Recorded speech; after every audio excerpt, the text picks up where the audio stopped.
blame. Wendigo.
Blame. Wendigo.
Check. The grills in my mouth double as a freeze one. The grills.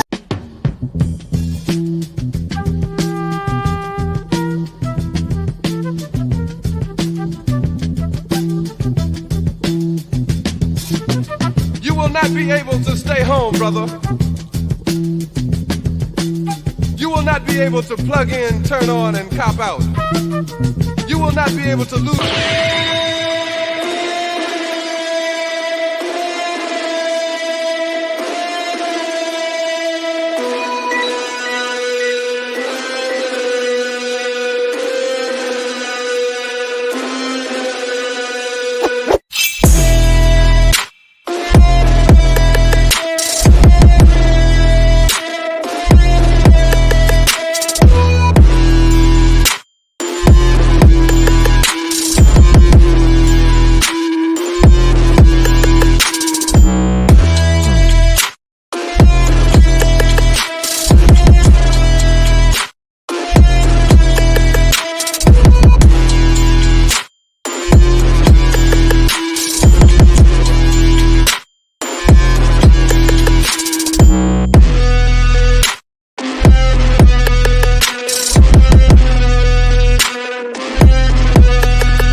Peace to the planet.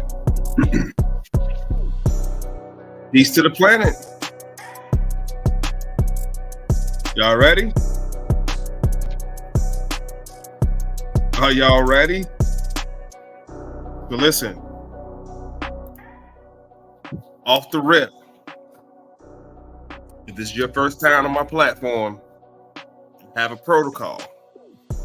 I always ask for everybody to grab their pen or their pencils and take notes. If you're gonna share this or watch this later, don't believe a word I say. I'm not here to convince or persuade any of y'all. This is just information. The great creator give us our own portion of understanding, which is suitable unto us. This is my portion of understanding, family.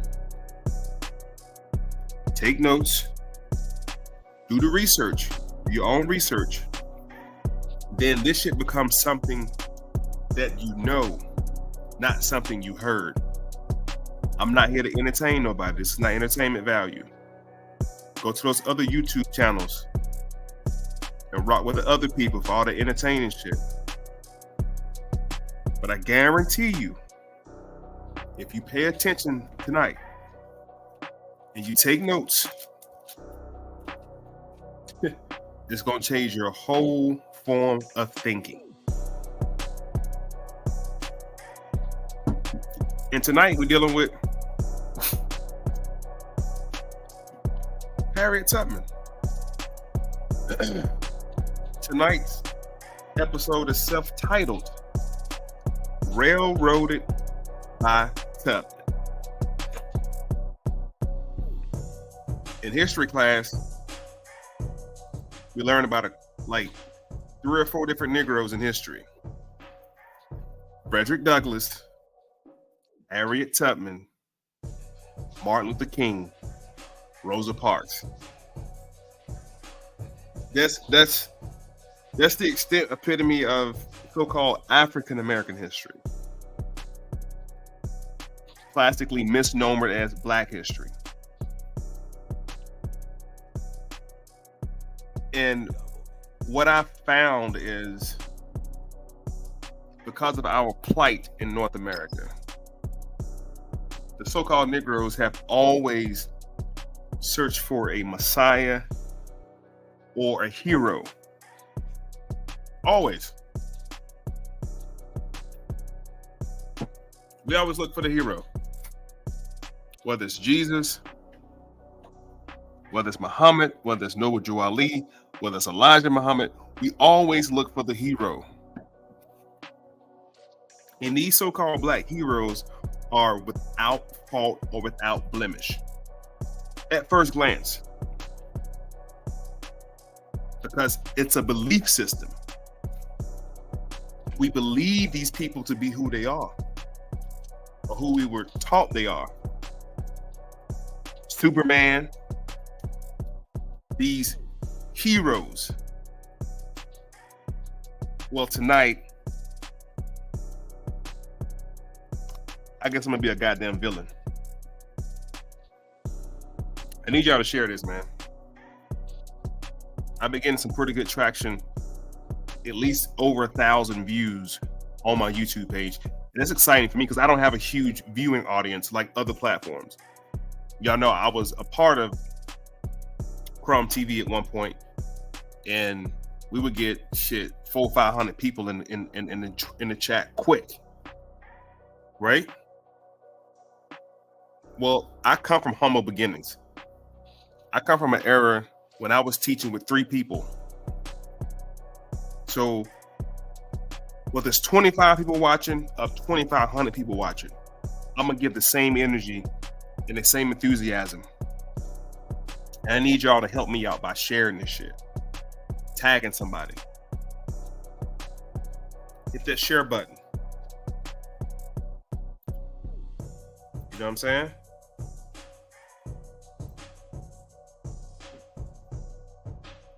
Let's get in our protocol, man. Let's do protocol. Hospitality is always a great thing. Protocol. Who checking in? Draco. Blah. It's my guy, Draco, checking in. Papa Draco, peace and love, brother.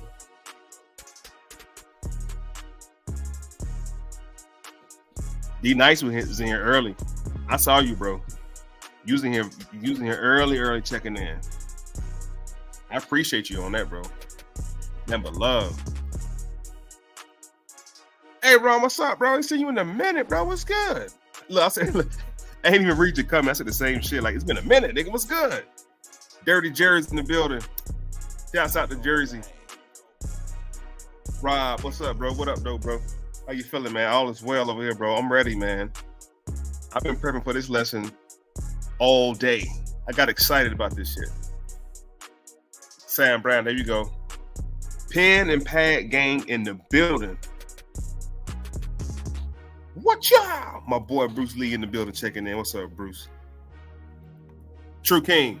What's good, my homie? Now see, if you new to this shit, and you see those pen and those pad icons because they taking notes, and I love it.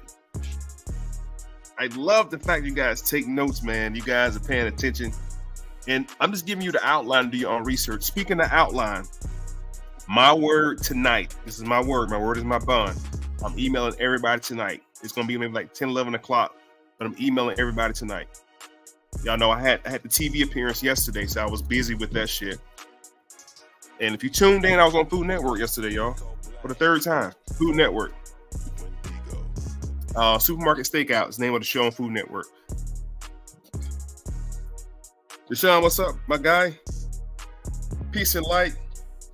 Listen, there's so much of it, bro.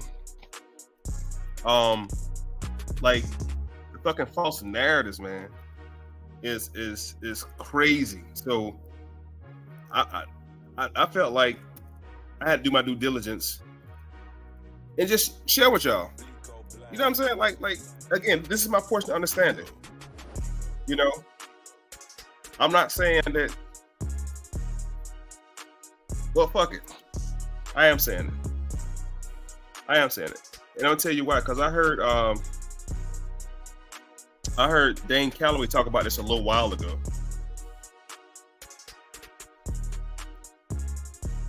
Dane Calloway actually addressed this a while ago.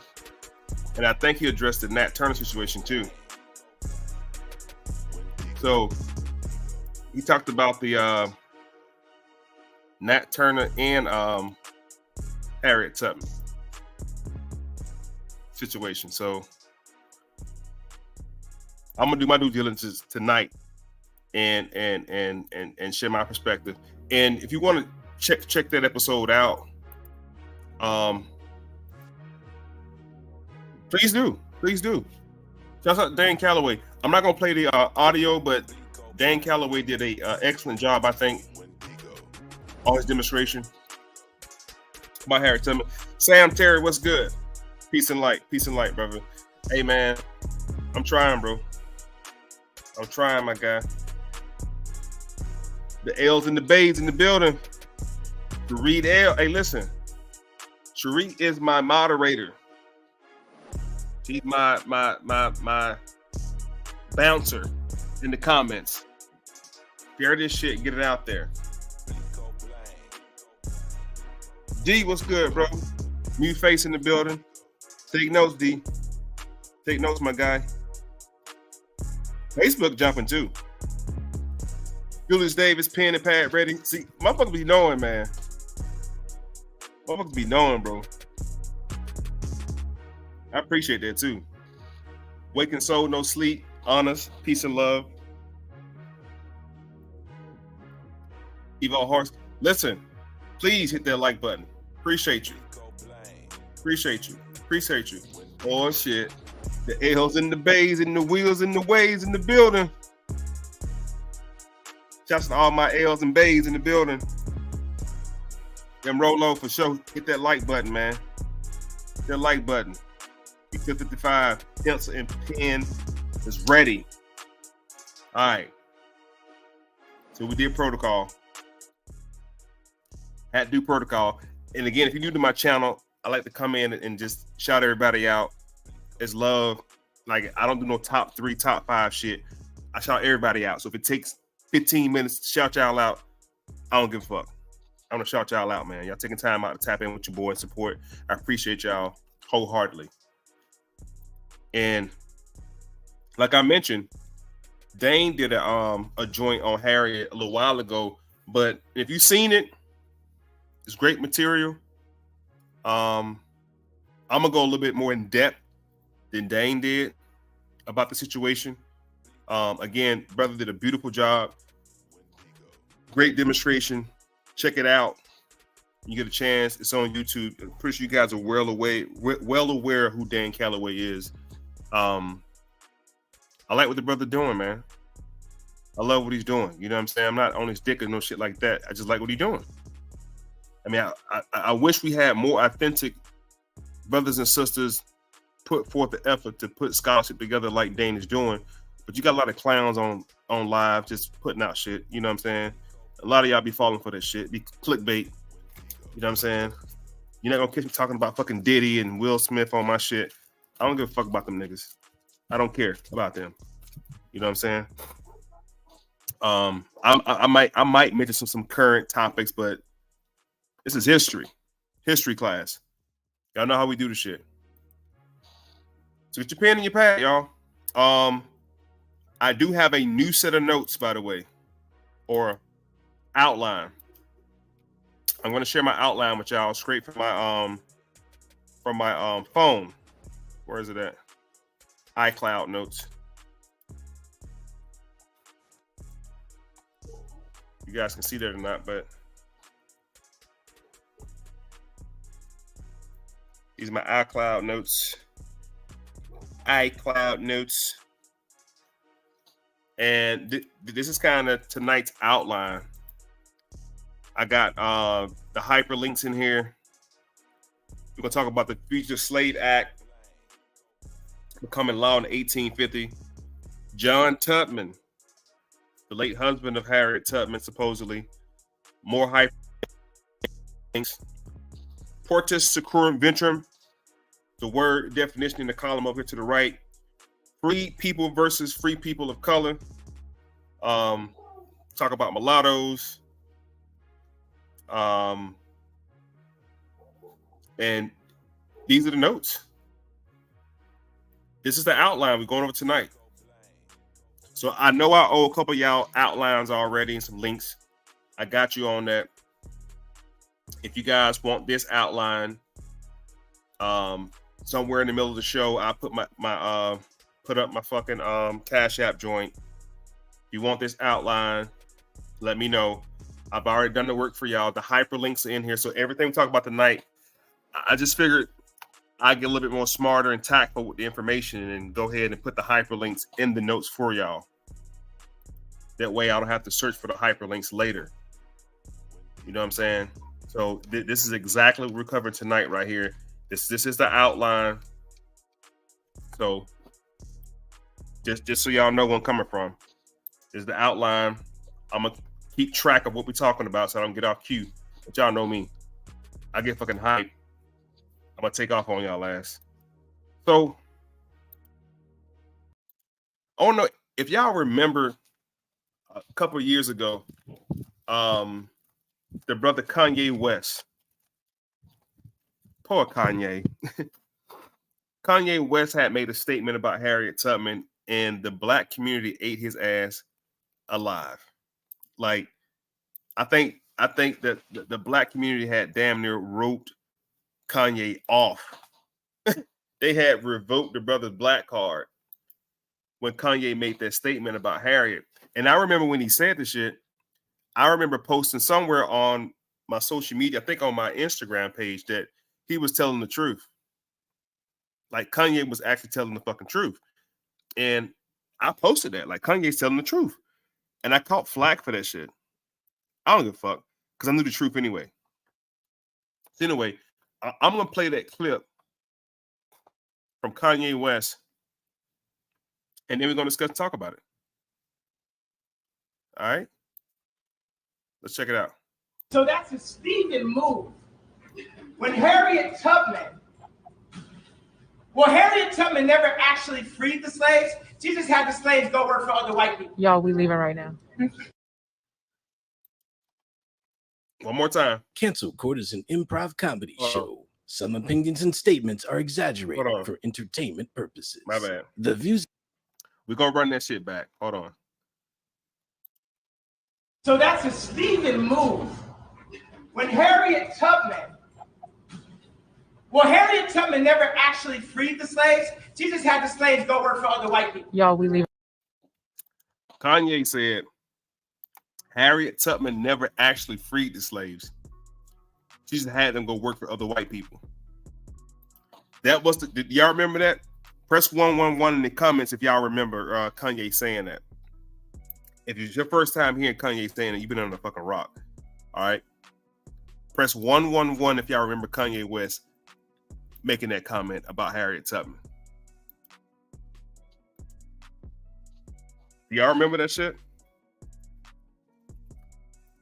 He said Harriet Tubman didn't really free the other slaves. He just had them go work for other white people. And we tried to cancel Kanye for this shit. Do y'all remember that shit? Because I remember it. I remember that shit.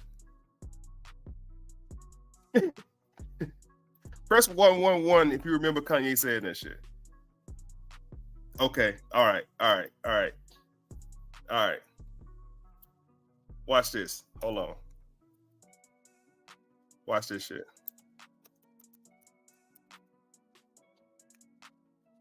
Watch this shit.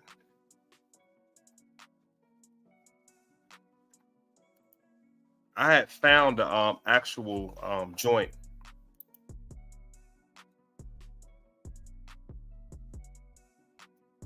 Let me pull my notes up real quick. As a matter of fact, I just posted it over on my goddamn TikTok page. Put it for y'all. Hold on. Forgive me, family. Hold on.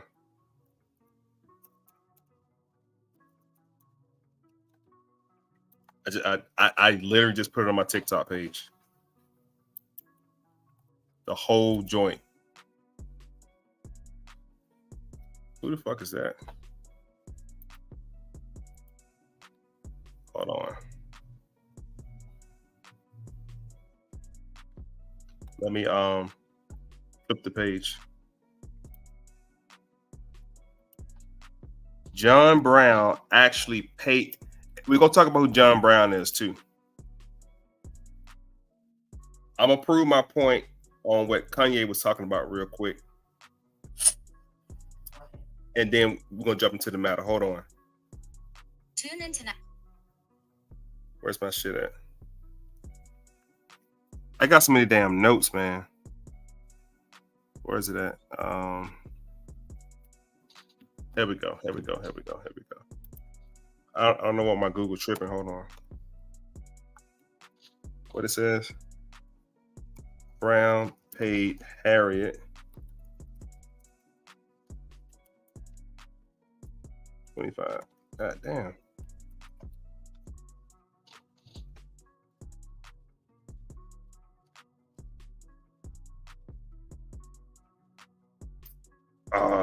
This sucks, man. All right, hold on. We're gonna come back to that. My fucking Google be hating, bro. Google be hating like shit, bro. I swear, man. Let me add it to my notes real quick. Hold on. Because I forgot I can add it on my notes real quick. Let me just add it on my notes real quick. Now pull it up for y'all. But yeah, anyway, I remember that motherfucker was trying to write Kanye off for that shit, man. And see, this is what we do. And it's called group think. And with group thinking, we just kind of go with the more popular situation without doing any kind of fucking research. You know what I'm saying? There we go. I just added it to my notes.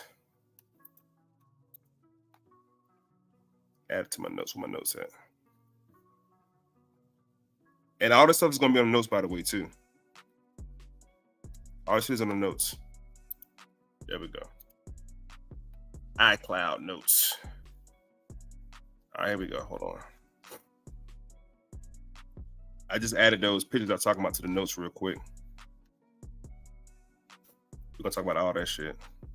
That shit. That shit. That shit. That shit. Right there. Bam! So, this is what Kanye was talking about. And this is what I'm going to show y'all here in a minute. You know what I'm saying? It's a part I'm going to show y'all here in a minute.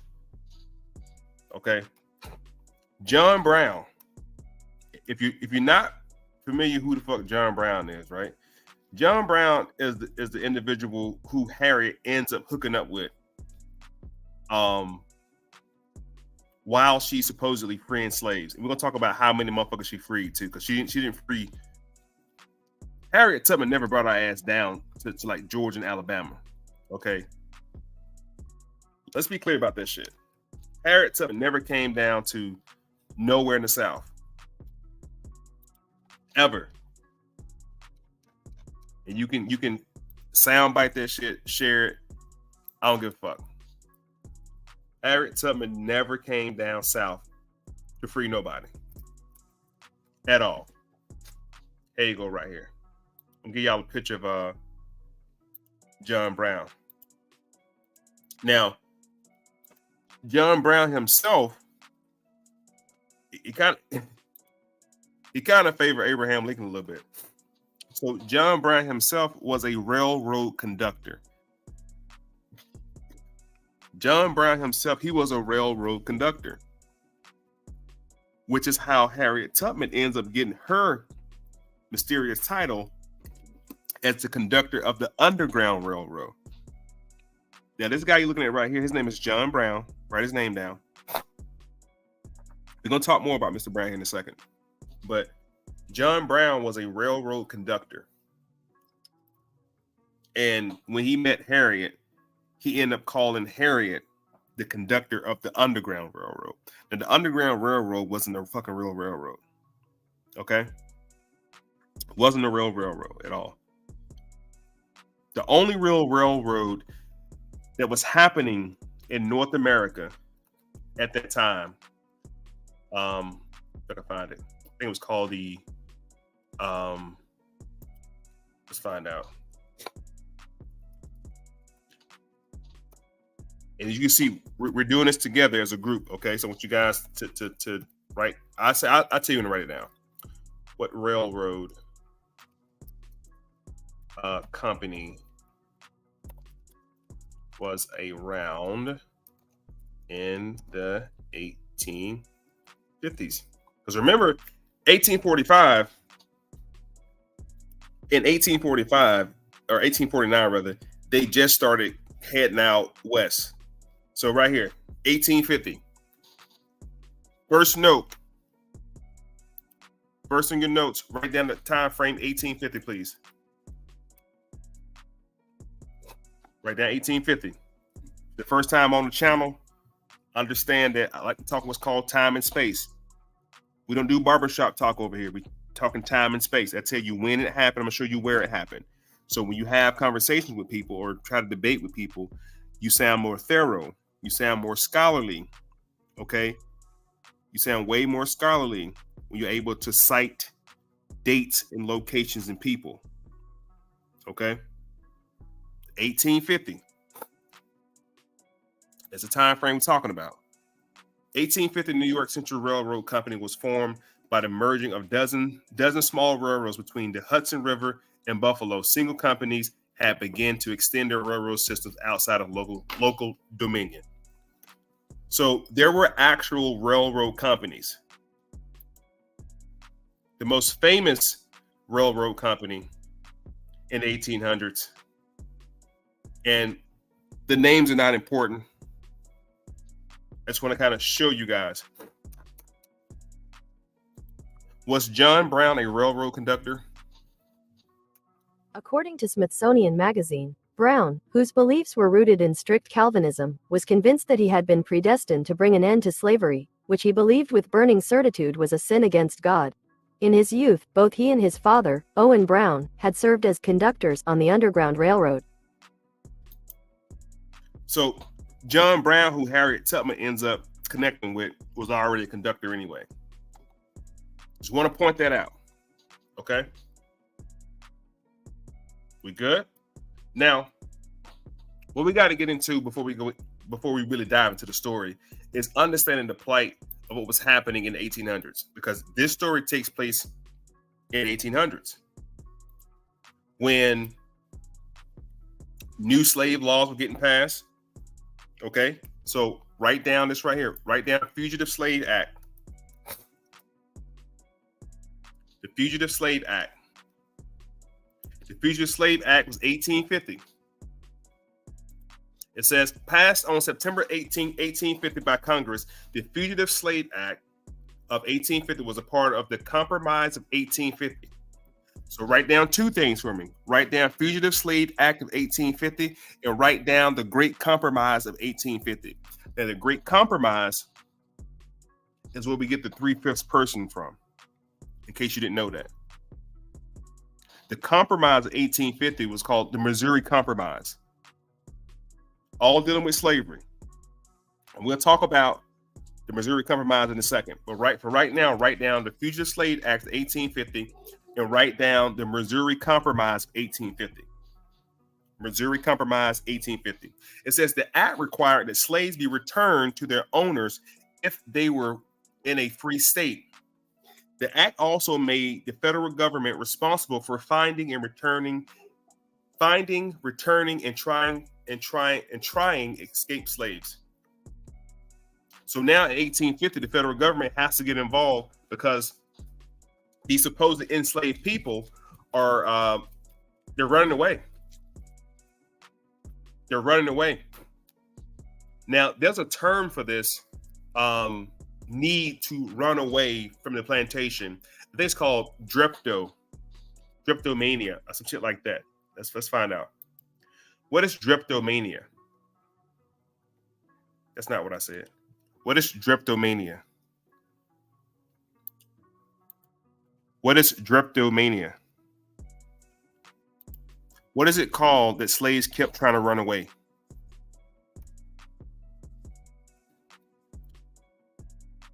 Dreptomania. 1851. You see, I told you, listen, write these dates down, people. The shit is, listen, it's gonna become fucking important that you guys learn dates. It's important. When you learn dates, you talk about stuff that's linear. Linear means you can put it on a timeline and we can keep track of things so we're not all over the place. So when I talk about slavery, I'm not talking about the transatlantic slave trade right now. Take your mind away from the transatlantic slave trade. The transatlantic slave trade is a distraction from this version of slavery. This is a different version of slavery. This version of slavery in North America is dealing with political ramifications, titles, entitlement, etc.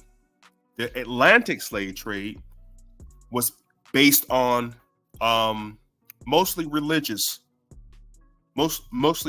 And I say mostly religion because at the dawn of the transatlantic slave trade, we're dealing with a couple of different things, as we already know. We're dealing with the Inter Covenant.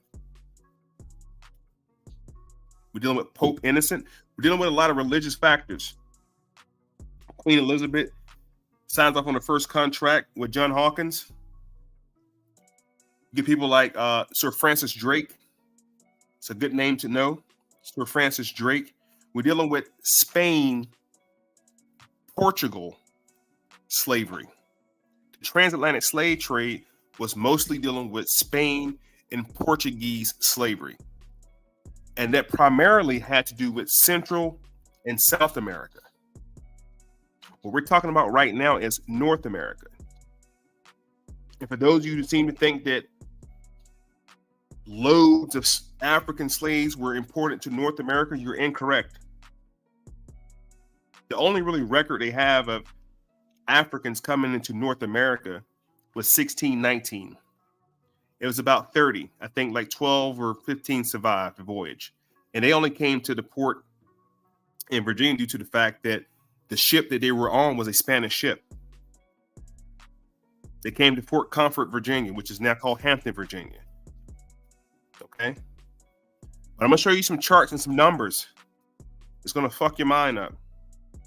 The domestic slave trade is the slave trade that affected us the most. Okay? So when we watch movies like 12 Years a Slave, Roots, Django, that's dealing with domestic slavery. Amistad, the movie Amistad is what they're talking about the transatlantic slave trade dealt with. Don't be fooled because you see ships out on the water and people look like you get off the boat. That happened too in North America, though, under what's called domestic slavery. We're going to talk about that as well because we have to understand the plight before we get to Harriet Tubman. What type of enslavement was happening? Why did they invoke such things as the Fugitive Slave Act? What type of insurrections were happening? And there were earlier insurrections besides Nat Turner insurrection. It's called the Bacon's Rebellion, was a major insurrection when white and black farmers or planters got together and said, fuck the European government or the colonial government, basically. After that happened, you get other acts and other statutes and ordinances put out. The Christian Black Code was put out. Partus Circularum was put out. And I'm going to go over all these words, which is don't worry about it. Just make a mental note of it. Kleptomania. In 1851, American physician Samuel A. Cartwright hypothesized that enslaved Africans flee captivity due to a mental illness called drapetomania. Drapetomania is defined as an intense desire to run away from home. Write down drapetomania. So at this point, they have psychologically evaluated these so-called Negroes that they had an issue because they wanted to run away. It's also coming to play with slaves running north for freedom. Why did slaves run north for freedom?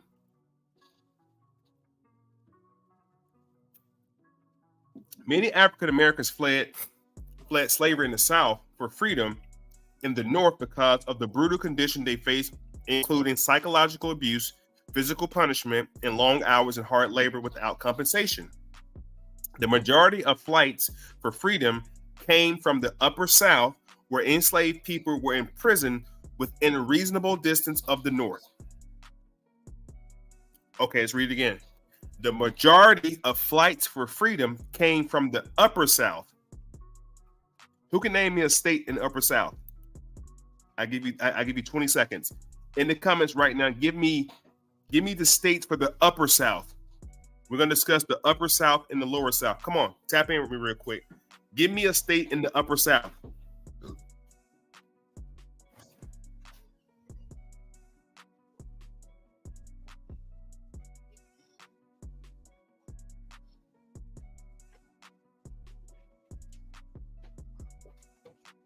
And the states in the Upper South, I'm going to show you guys a map in a second.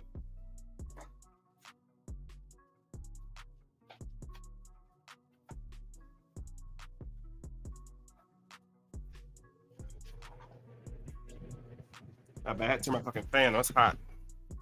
I done got hot in this bitch. North Carolina. Not necessarily Delaware. However, Delaware's going to Virginia. Virginia's an Upper South state.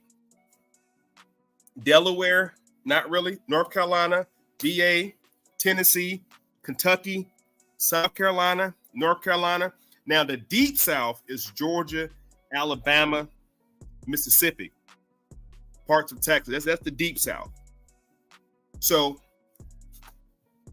this is stating that many African Americans fled slavery in the South for freedom in the North because of the brutal conditions they face, including psychological abuse. Hold on. Including psychological abuse.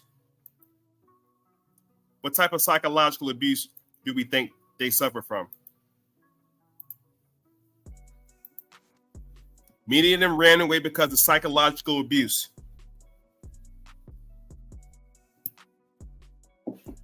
Now, remember, I showed you drapetomania said that they just had an urge to run away. They try to diagnose it as a psychological ailment. Like, these niggas are crazy. They keep trying to run away, when in reality, they were just being mistreated. They were being mistreated. Psychological ills. I'm going to show you another word to write down. And this is how you combat nonsense. This is how you combat the bullshit. When people try to come at you with a whole bunch of nonsense and shit like that, this is how we're going to combat it. By showing them words and showing the language. Why did they run away? Well, according to what we're seeing right now, something called drapetomania. Drapetomania. We got that word written down? Drapetomania. Another word. Psychoneurosis. Maybe you guys heard me speak about this word before. It's called psychoneurosis. Go up a little bit. Psychoneurosis. Write it down. Psychoneurosis is a mental disorder affecting the spirits, personality, motives, and actions of Negroes who have failed to rid themselves of the psychological ills they have occurred from their collective experience with foreigners.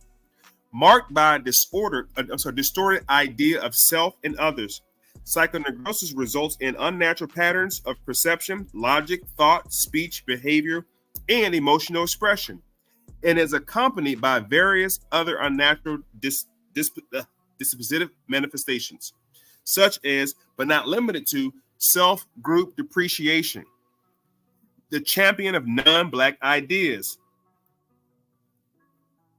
conversions to non-Black religion, xenophilia, Anglo-centric xenophilia, cognitive dissonance, sexual deviation, escapism, dual or double consciousness, conflicting loyalty and unscrupulous liberalism, differing in degrees, severities from one individual to another. This is called psychoneurosis.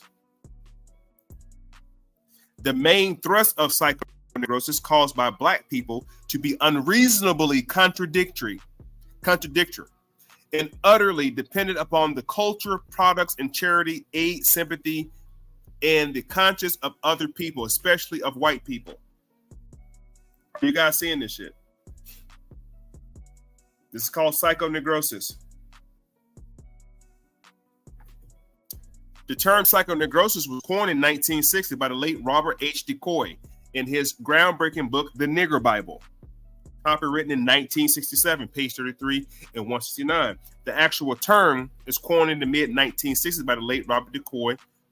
He postulated that Negro, a white nigger or a brainwashed Black who would be a Caucasian if possible. The Negro, to be consciously a Negro, is nothing but a state of mind, constantly in turmoil and conflicting with your natural state of being, Blackness. Negro is but an outgrowth of cognitive mental mania, which ravaged the brains of our Black kind. Scientists have adopted my name for it. Psychoneurosis, a nervous disorder of mental origin resulting from anxiety, frustration, and a failure to become transformed from Black into white. That's called psychoneurosis, a mental disorder affecting the spirit, personality, motives, and actions of Negroes. Write it down.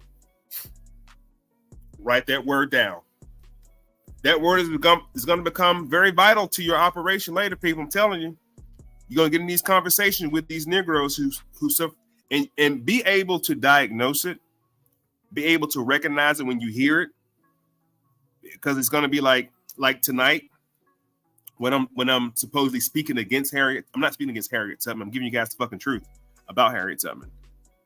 But those people who suffer from psychoneurosis, they don't get it. They don't get it. They are champion of non-black ideas. You know, white people wrote about Harriet, right? They talked to you about Harriet Tubman. Can you imagine when you first heard about Martin Luther King, and peace to the ancestor, by the way, and you remember how you felt when you found out about Malcolm X? Malcolm was more of a revolutionary. Dr. King was for peace. Dr. King was a plant, by the way. And I'm gonna do a live on him too. You know, his name was Michael King, not Martin. Okay, but Martin Luther King. And then you remember finding out about Malcolm X, how Malcolm was more of a revolutionary than Martin. But who did you learn about first? Martin. So this is all part of the psychoneurosis part. So the night when I start going on Harriet Tubman, I want you to get out of your cotton picking mind. Unlearn what you think you know. Allow me to put you on game about some other new shit about her. And this is not a stab at her. This is not a stab at anything she's accomplished. I'm just giving you the truth, because the way they tell the story, you think she went to fucking Alabama and Georgia. She came down to where the slaves were. Like, she came and got it in. She never left Maryland, y'all. She went to Canada, but that was it. Harriet Tubman never came to the South to free no fucking body. She never came down to free nobody. And I'm gonna show you where her second husband called her crazy.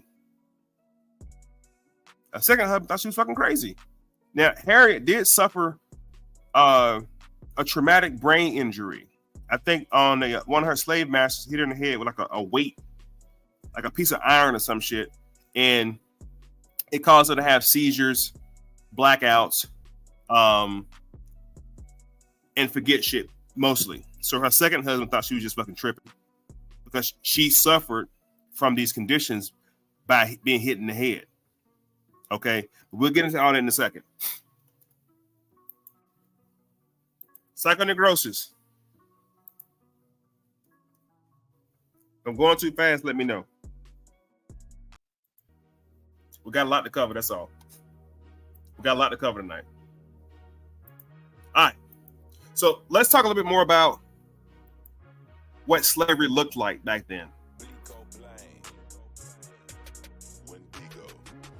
Let's find a little bit more. What did slavery look like back then? And y'all heard me say this before about slavery. When hold on, I want to be able to make it make sense. When we see pictures like this, the one in the middle I'm talking about, we are hard pressed to believe and think that this is slavery. And I said it because they'll have you believe. They'll have you believe that your folks came from Africa. They came off of slave ships and started picking cotton. When we all know Africans don't know shit about cotton. So here's what you got to write on your paper. The next time somebody try to introduce the idea to you about slavery, or try to pump the narrative of the transatlantic slave trade, I want you to ask them 3 questions, okay? Y'all ready?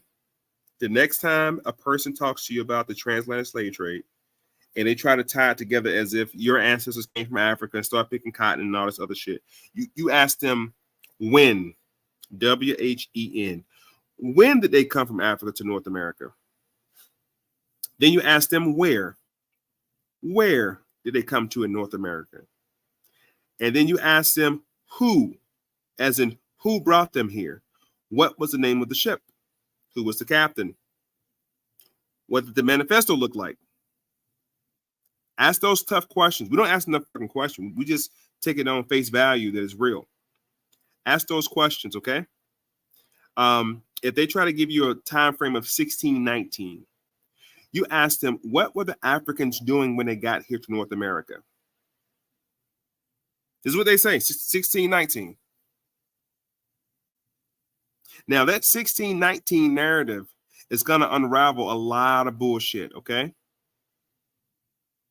There was no America until 1776.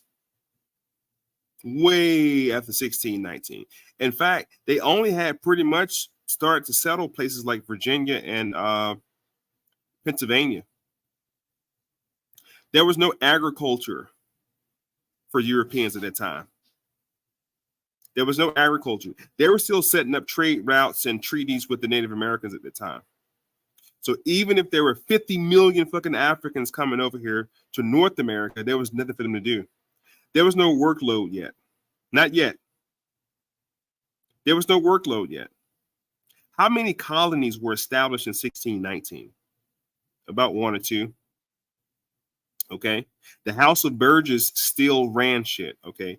There was no independent factions of North America in 1619. 1619 colonies were ran by the House of Burgess and the Virginia Company. In fact, they call it the colonial experiment. Watch this. What was the colonial experiment?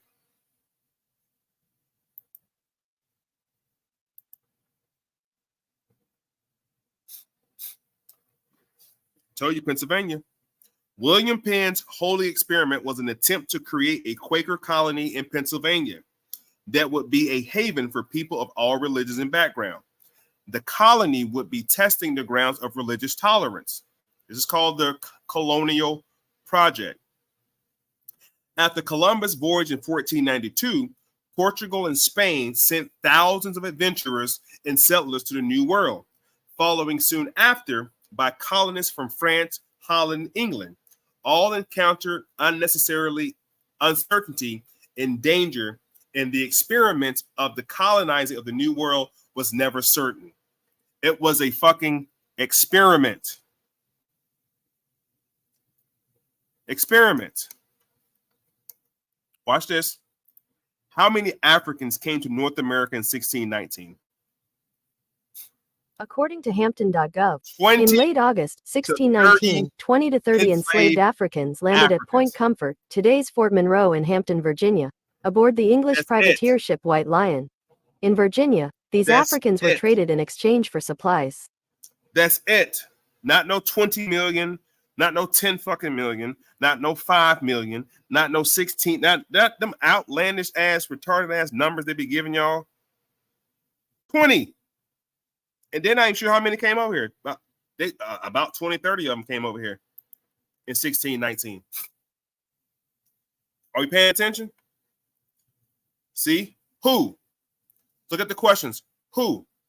First enslaved Africans arrived in Jamestown, setting the stage for slavery in North America, because slavery in North America hadn't happened yet in 1619. I'm sorry, in the 1500s. 17th century. Now, in the 18th century, the United States was just getting her freedom in 1776. Shortly after 1776, we go into the 1800s. That's when we start to see what's called chattel slavery in North America.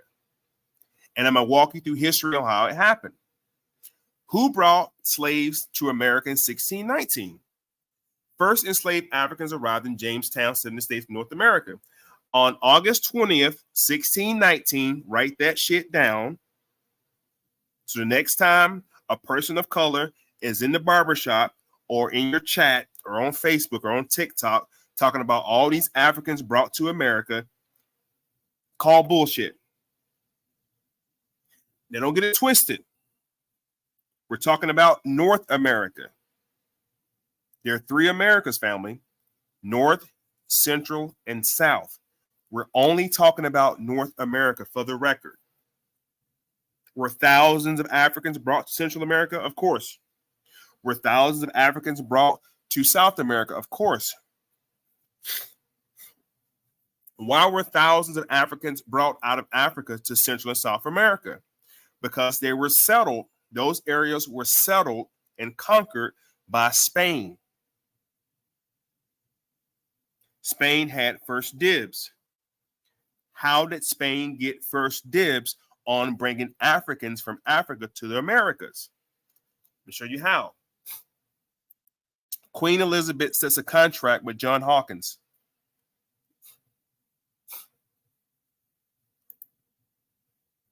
As a treasurer of the Navy, Hawkins became the chief architect of the Elizabethan Navy. He redesigned the Navy so the ships were faster and more maneuverable. Watch this. How many slaves did John Hawkins take? 300 Africans from the Sierra Leone coast and brought them to Spanish plantations in America. Do you guys know where the Spanish plantations were in America? South and Central America. Now, these same Spanish plantations were sought after earlier by Christopher Columbus. Watch this. How many voyages did Christopher Columbus make to the Americas? 4 transatlantic. According to Britannica, Columbus made 4 transatlantic voyages, 1492 to 93, 1493 to 96, 1498 to 1500, and 1502 to 04. He traveled primarily to the Caribbean, including the Bahamas, Cuba, Santo Domingo, and Jamaica, and in his latter 2 voyages traveled to the coasts of eastern Central America and northern South America. Christopher Columbus never came to North America. I'm saying Christopher Columbus because Christopher Columbus also received the ships from guess who? Queen Elizabeth. Queen Elizabeth and her new husband got the mandate under what was called Inter Caetera Cavina to go conquer all the land in the West and to subdue what they call I forgot the name they call the fucking Africans, or not just Africans, but any indigenous person. I think of it in a second. But what I'm attempting to show you guys, there's a difference between the transatlantic slave trade and the domestic slave trade. So people like Harriet Tubman had nothing to do with the slaves of slavery of the transatlantic slave trade. This is a different era. This is 1492. This is the 1500s. This is later. So what I'm going to do real quick is show you how to debunk the bullshit. We've been enslaved for 400 years. 400 years of slavery. That's bullshit. That's bullshit. I'm going to call bullshit. Watch this. Watch this. How many years? We're going to use what's called a year calculator. We're going to use 2024, by the way. Okay? We're going to do it together, so nobody's confused. Okay?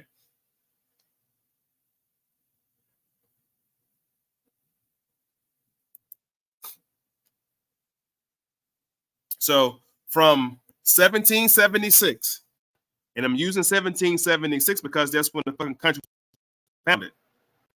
You can't come up with no slavery talk about the country, about the United States, when there was no fucking United States to 1776. So from 1776 to 2024, it's only 247 years. Where is the 400 years narrative coming from? Where's that coming from? Feel free to comment in the comment box if you can show cause of this 400-year narrative of slavery. We've been enslaved for 400 years. We've been enslaved for 400 years. 400 years of slavery.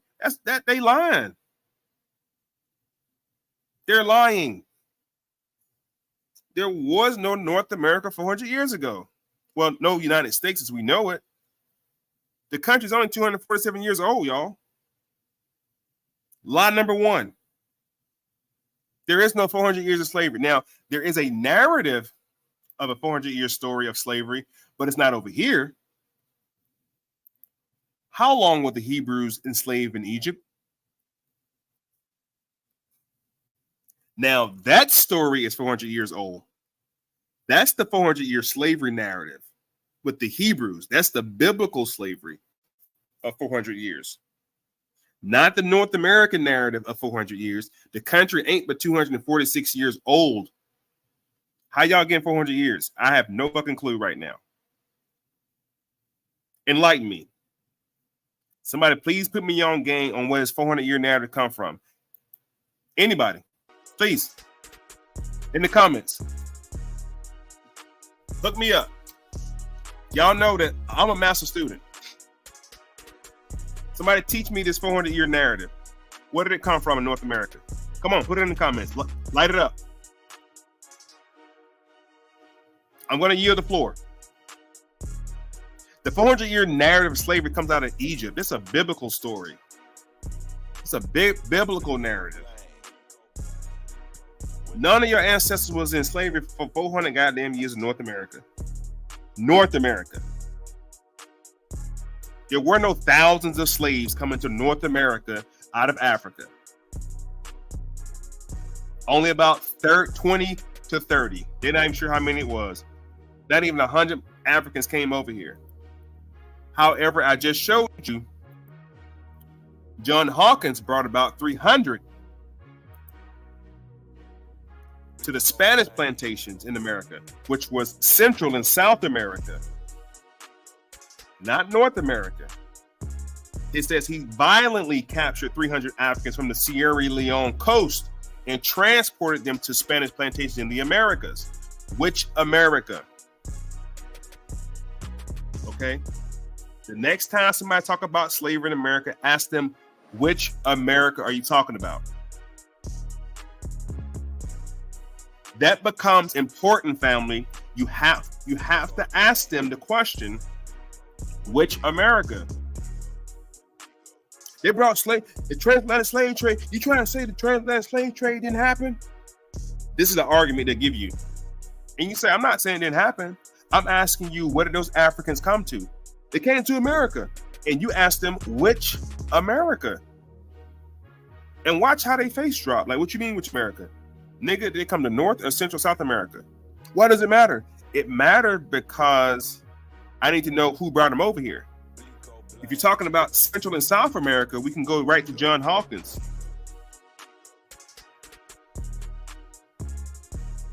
We're talking about North America. I don't know Africans in bulk came over here like that. Okay. Well, here's what I'm saying, D.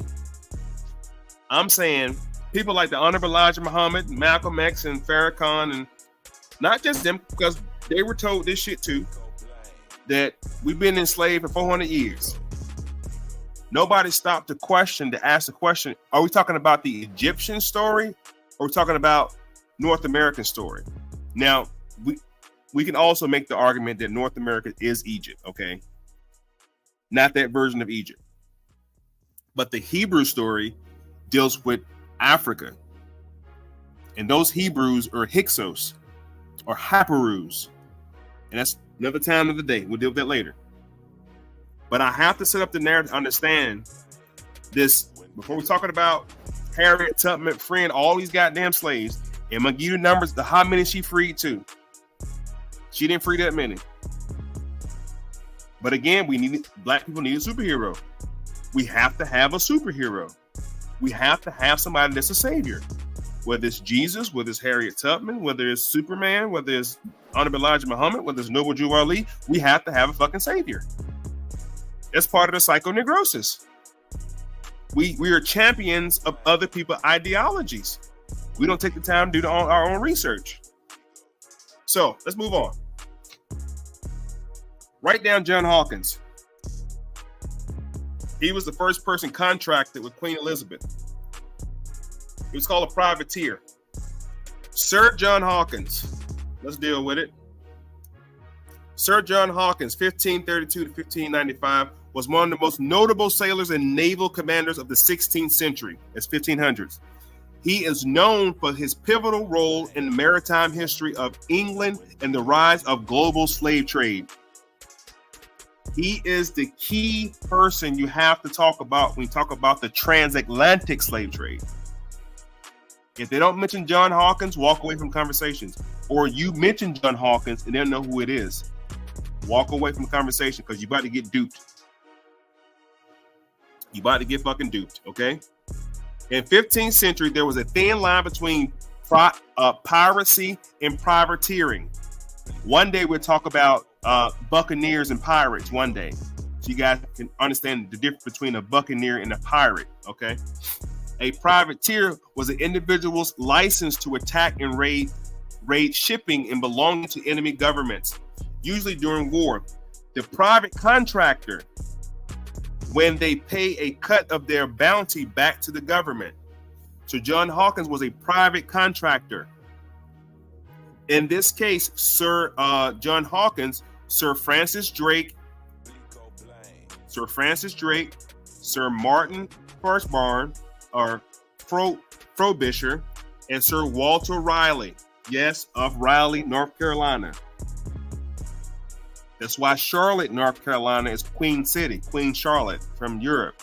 These are European colonies, family, okay? These people collectively are known as sea dogs, were a group of commissioned by the Queen to attack and loot Spanish fleet. While England was not at war with Spain, Queen Elizabeth I gave the sea dogs legitimacy in England to plunder Spanish ships to maintain maritime dominance over trade passage. Similar privateering activities were carried out by Spanish fleet with the Guardia Costial, whatever the fuck they say, and many of the Berber consorts. Now, the Berbers, these were the Moors. These were the Moorish sailors, okay? These were the Moors. We'll talk about that later. That's a whole other situation. At the bottom, these actions were a determining factor in King Philip II attempt to invasion of England with the Spanish Armada. You got to ask yourself, where they get these fucking ships from to transport people on?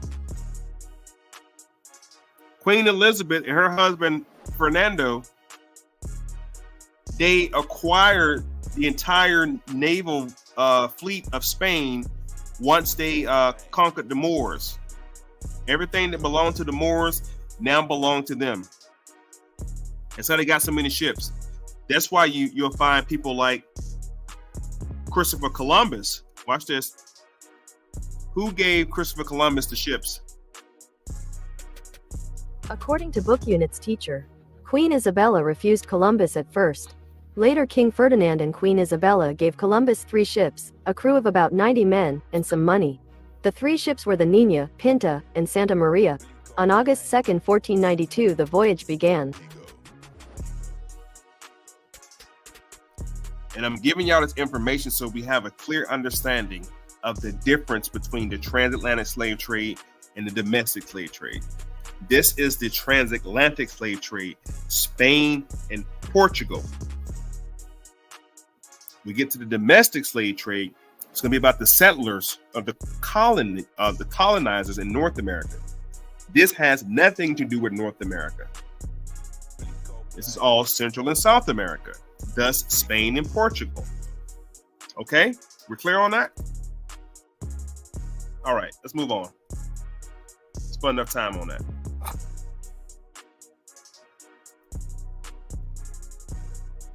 Let's move on.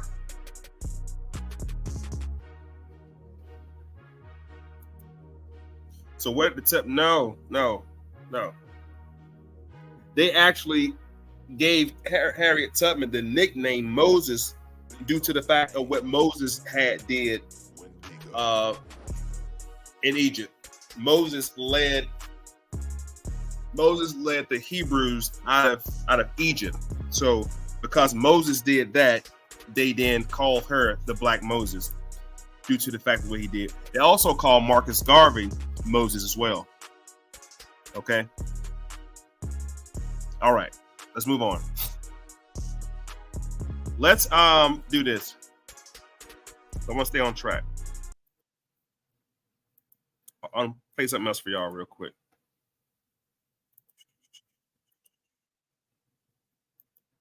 Now, I hope that we're clear about the transatlantic slave trade. So as we go forward for the next 35, 40 minutes or so with the rest of the topic, I want you guys to get the transatlantic slave trade out of your head for a second, okay?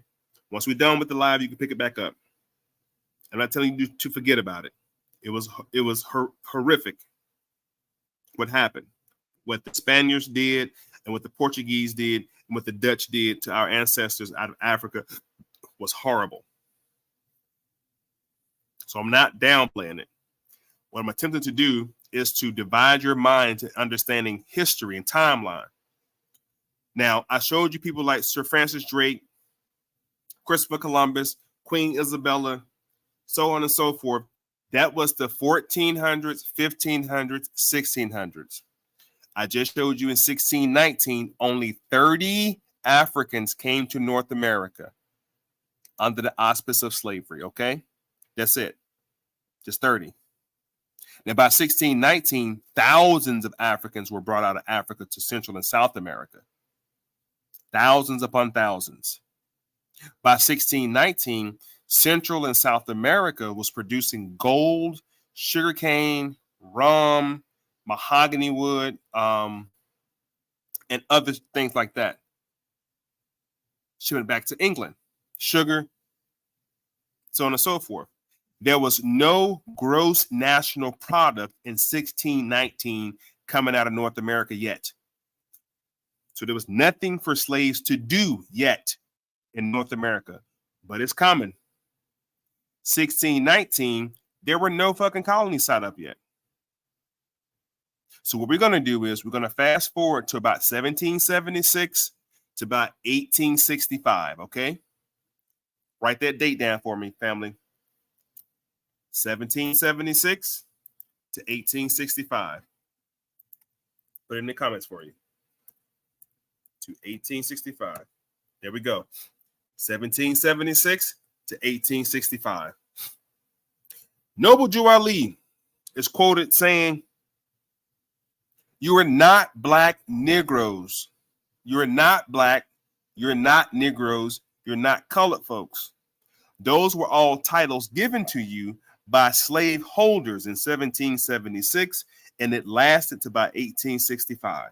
But this is a new era in time where you must proclaim your free national name and worship under your own vine and fig tree. You're not black, you're not Negro, you're not colored folks. Those were all titles given to you in 1776 and lasted to about 1865. All my Moors in my line.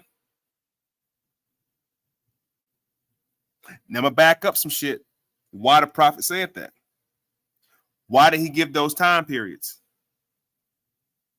Why did the prophet give you those time periods? 1776.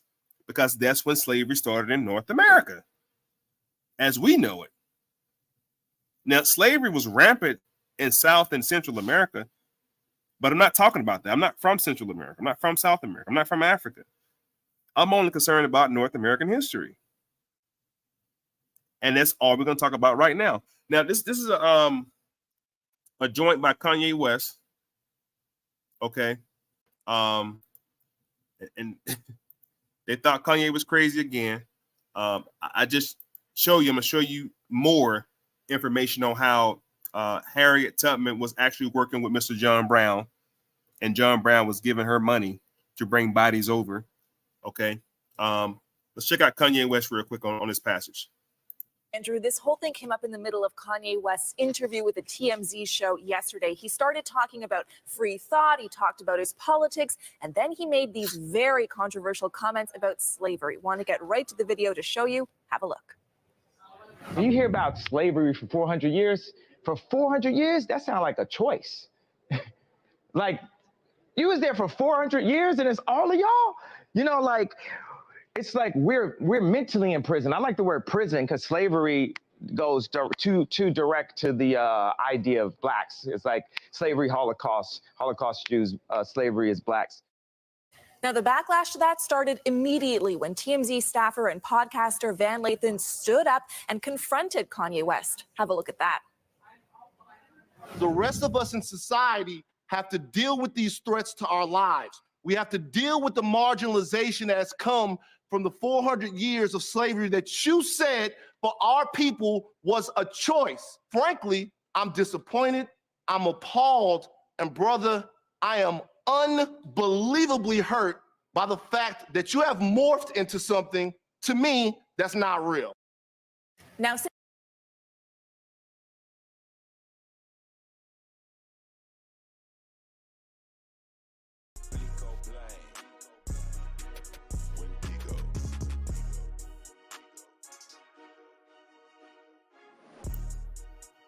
Brother got on Kanye ass because he felt like Kanye said some bullshit. Now, I just showed y'all the math.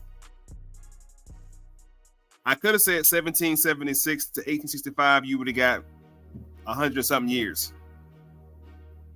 I did 1776 to 2024, which gave you about 248 years. Where is the 400 years? The country's not even that fucking old to say 400 years. So anytime somebody come out their mouth with the whole 400-year narrative, you guys now know, listen to the misinformation, you guys now know that that's referring to a biblical narrative. That's religion. We've been enslaved 400 years. Kanye just told you that's a mental situation. Was slavery a choice? Was slavery a choice? Let's find out. Let's find out. And I know a lot of this shit got to be fucking a lot of people up, right? Listen to this stuff, right? A lot of this shit got to be fucking y'all up because you guys are under psychoneurosis. You guys were taught by people who look like y'all. You guys were taught by foreigners. And if they didn't treat you right, they're not going to teach you right. These foreigners have instilled in your mind a certain narrative. And you guys are hard pressed to believe it because your mama said it and your grandma said it and her mama said it and you told your children in Black History Month and Juneteenth and Martin Luther King holiday. All this shit is it's a social construct. This is called socialism. This is called socialization, social studies. This is a social narrative that was given to you and you never questioned this shit. None of you ever pulled out a calculator and said 400 years. July 4th is coming up. Independence Day. 1776. Independence Day is coming up. And y'all gonna be cooking out, eating watermelon and barbecuing ribs and barbecue chicken and potato salad and all that shit. And not once have you thought, and a lot of us on this live are in our 30s, 20s, and 40s, and 50s, and 60 years old. We never thought to pull out a calculator and calculate that shit. 1776 to, wait a minute, that ain't 400 years. By the time we hit 400 years in North America, we'll be, all of us on this live would be gone. We won't even be around to say 400 years when 400 years hit. We're only at 248 or 76 years, whatever it was. We haven't even hit 300 years yet as a country. So stop with that 400 years bullshit, man. Let's find out.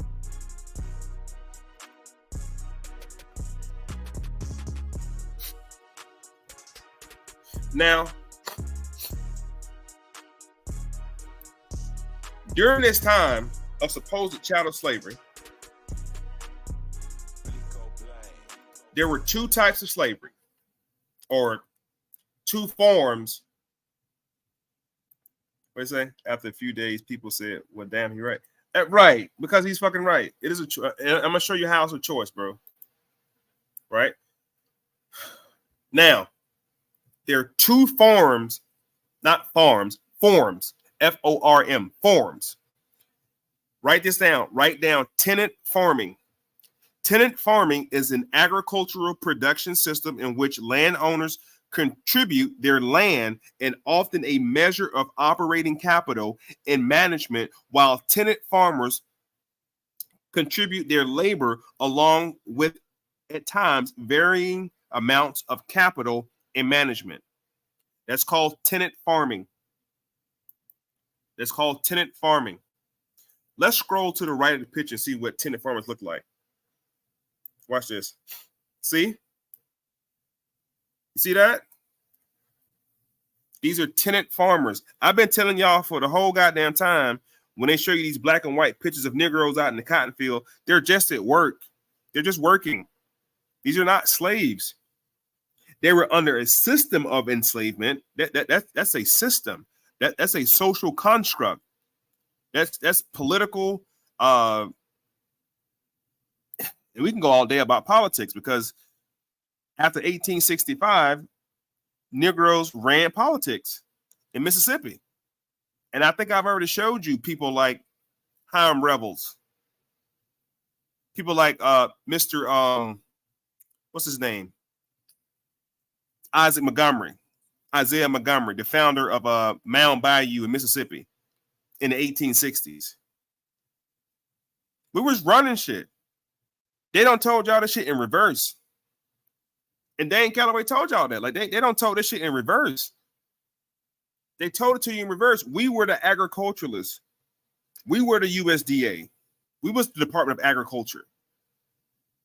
Now, did they pay us fair? Fuck no. Did they cheat us out of money? Yeah, of course they did. Here's my question. During the time that the Confederacy had succeeded from the Union, what type of money did the South have? They had the Confederate dollar. After the Union ran the South ass over, what dollar did they have then? They went back to the greenback. Did they swap out the greenback with the Confederate notes? No. There were no banks yet. There was no Federal Reserve yet. So how did they pay these so-called farmers? They didn't pay them at all. That's where the 40 acres in the mule come from.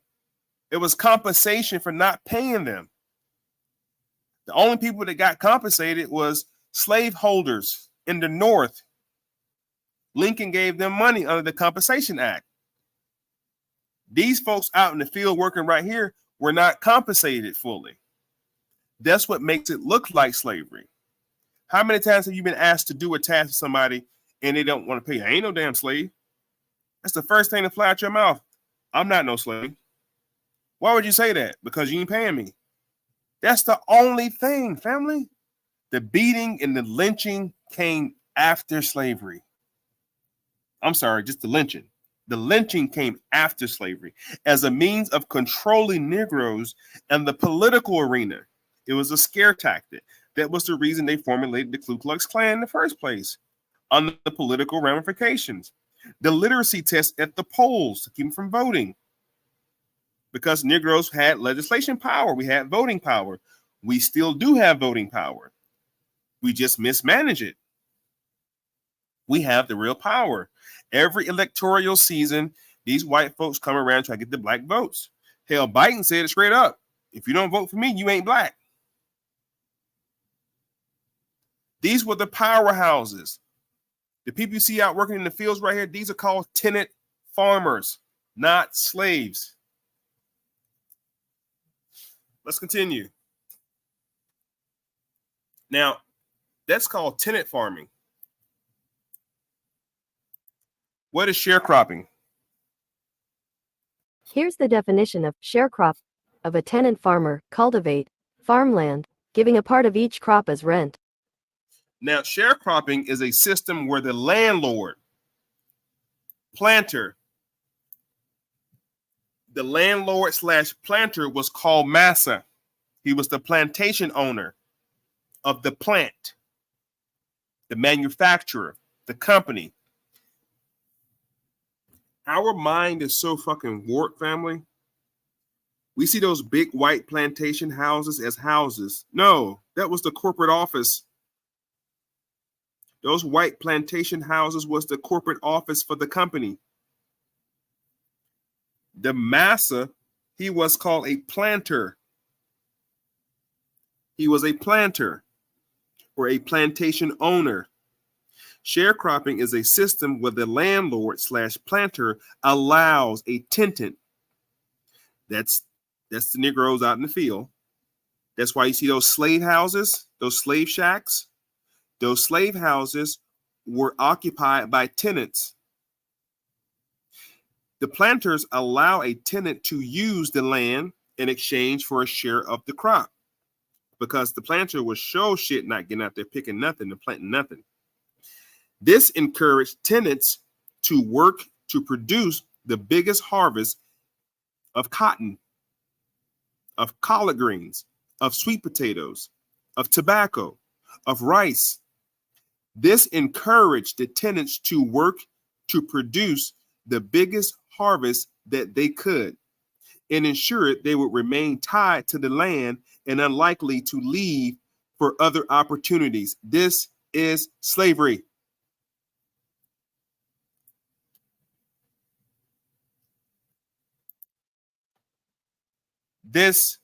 These are sharecroppers. They're just working. Because they're sharecroppers, they're not getting paid in money. They're getting paid in goods and supplies. And the opportunity to stay on the land for free as a tenant. Y'all got to wake the fuck up and stop thinking that people like us were slaves. We're not slaves. We were never slaves. Enslavement was the system that they were under. Okay? So when they start showing you shit like Roots and Django and 12 Years a Slave, pay attention to those movies. It was all based around labor. It wasn't based on hate. I hate y'all black ass. No, it wasn't based on hate. Now, the planter would insert power and authority, kind of like your boss do. A lot of y'all have jobs. I don't work for nobody. I don't have a job. I work for myself. I slave for myself. No punt to anybody who has a 9 to 5. I'm not stabbing at y'all. But anybody that has a 9 to 5, you are a slave. And I can show you. I can show you right after I make my point on this right here. I'm going to show you how you're the slave. According to General Order number 3, you are a fucking slave. These right here are just employees. They're just at work. Stop thinking your kin folks were slaves. They were sharecroppers and tenant. The smarter ones, I say the smarter ones, the ones who did not give up their land, they were tenant farmers. The ones who didn't have the means to do that, they stayed there and just worked on the land as sharecroppers. But being a sharecropper, it guaranteed they wouldn't leave the land, though. They wouldn't run away anywhere. And things like the Fugitive Slave Act, which we're going to talk about in a second, they would be returned back to the employment place. Like, bring your ass back to work. You can't run off and not work. Things like vagrancy laws were put in place because if they were found not working, the Black Christian codes were put into place to keep these people working. There was a very high demand for work in places like Georgia, especially. People like James Oglethorpe was convinced and persuaded by trustees they needed a bigger labor force in Georgia. Okay? So this is about labor.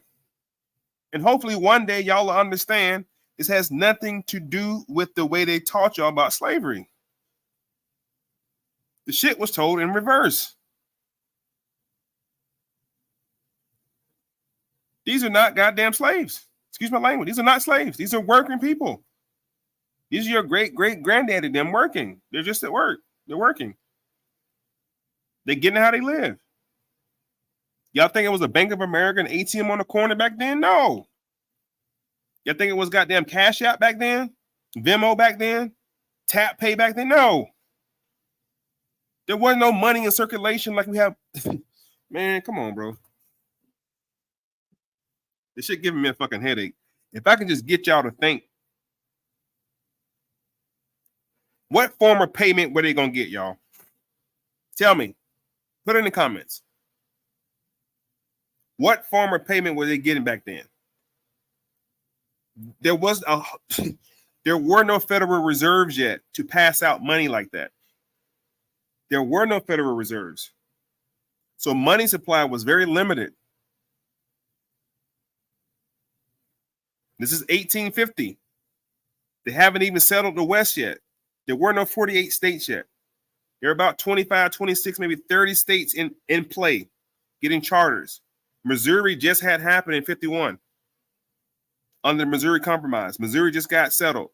They're still trying to figure out Texas. There is no Texas to about 1860 something, okay? And I'm only saying it because there is no money in circulation the way y'all think it was. They had gold and silver and bullion coins at that time. And that's why the Gold Standard Act had to put in place. They recalled all the gold and gave you paper fiat. Once they figured out the game in Jekyll Island, okay, under Woodrow Wilson, they figured out the game. People like Rockefeller and the boys figured it out. That's when money as we know it came into demand. See, we thinking that the payment systems and all that shit was in place. No, they worked the land, and in return, the sharecroppers gave a portion of their share, and they kept a portion. And a lot of them was in debt because they had no hoes, no shovels, no rakes, no wheelbarrows, no mules. So the planter would lend it out to them at a high usury rate. And at the end of the harvest, when they came time to collect and turn in their bales of cotton or collard greens or whatever they was turning in, Massa would pull out the ledger and tell Mr. John Paul, Mr. John Paul, you know, you got, you broke the other wheelbarrow and you broke that backhoe, and I gave you a brand new shovel, and your wife needed a roll of linen to make that dress. So this year you're gonna be in the hole, buddy. You're gonna be in the hole this year. Now I'm gonna make sure y'all eat, but come next harvest, you might get out the hole. Okay, and that's what kept them in perpetual servitude. I'm telling y'all this shit, bro. Let's continue.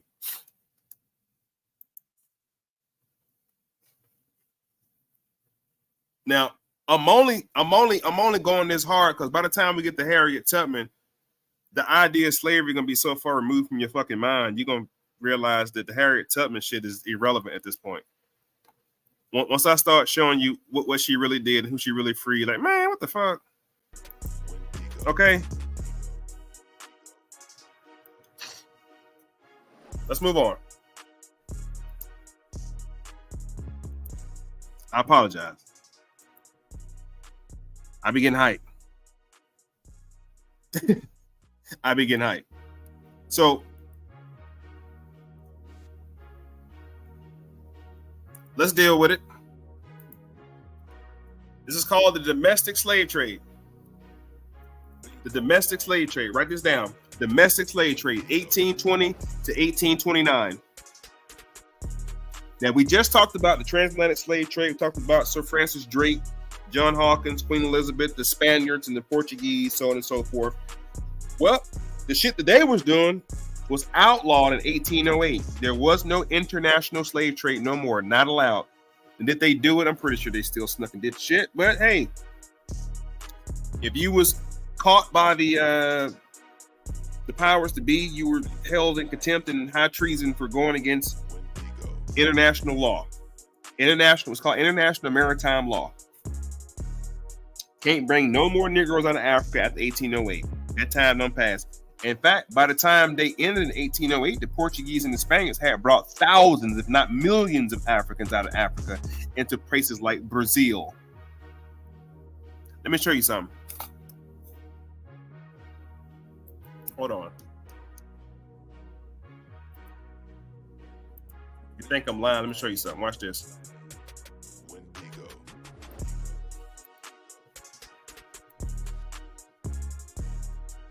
Which of the American continents have the highest African population?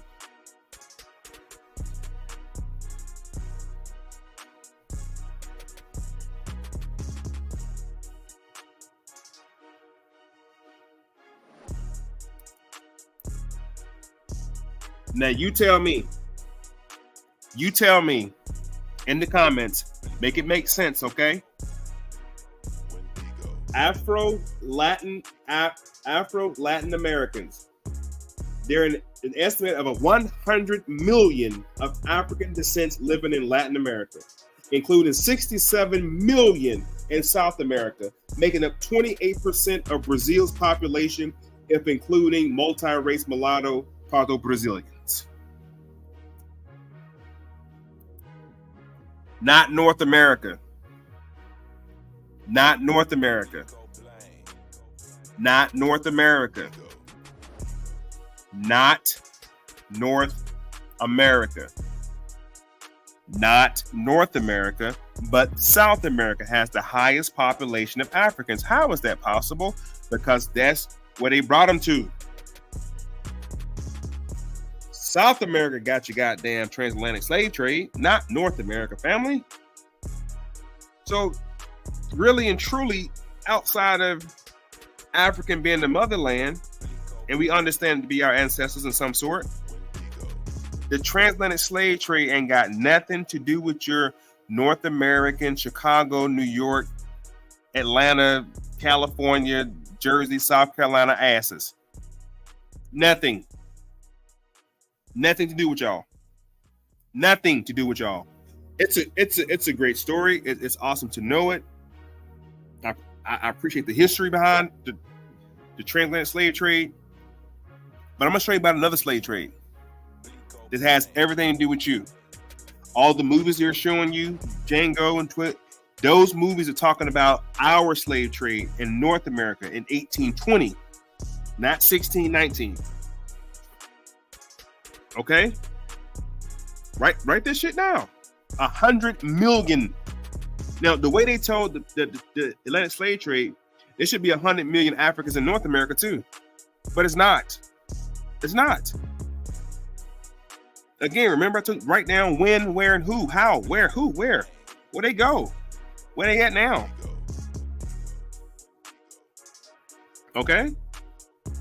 South America has the highest population of Africans because the Portuguese and the Spaniards brought the Africans out of Africa to that area. The Portuguese didn't come to Virginia. The Spaniards didn't come to Cincinnati, New Jersey. Okay? I gotta make that point because a lot of us keep thinking that North America, Africans we're descendants of Africans, and no, bro, cut the fucking malarkey, man.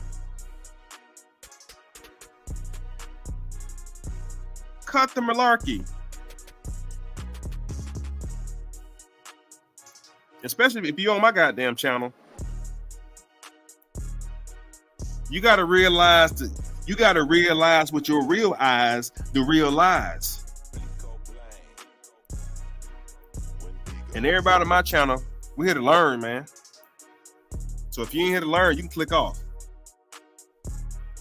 All right. Domestic slave trade. Now, this is the slave trade that affected your grandma and your great grandma and your great great great granddaddy. This is the slave trade. This is the reason Negroes were trying to run up north for freedom. Ain't no goddamn Africans know how to. They don't even. If you brought an African out of Africa to North America during the time of slavery, I mean straight out of Africa, and we saw last time, and I'll show it to you again. The movie Roots gave you two different occasions differentiating Africans from Africa and Black folks from North America. I can show you those same two occasions. Close the door. I can show you two occasions again. There's a conversation between what's his name? Fiddler. When Fiddler was introducing Kunta Kinte to the plantation, he was talking to. Matter of fact, let me just show you the shit. Yep. Let me just show it to you. If you already seen it, you're gonna see it again.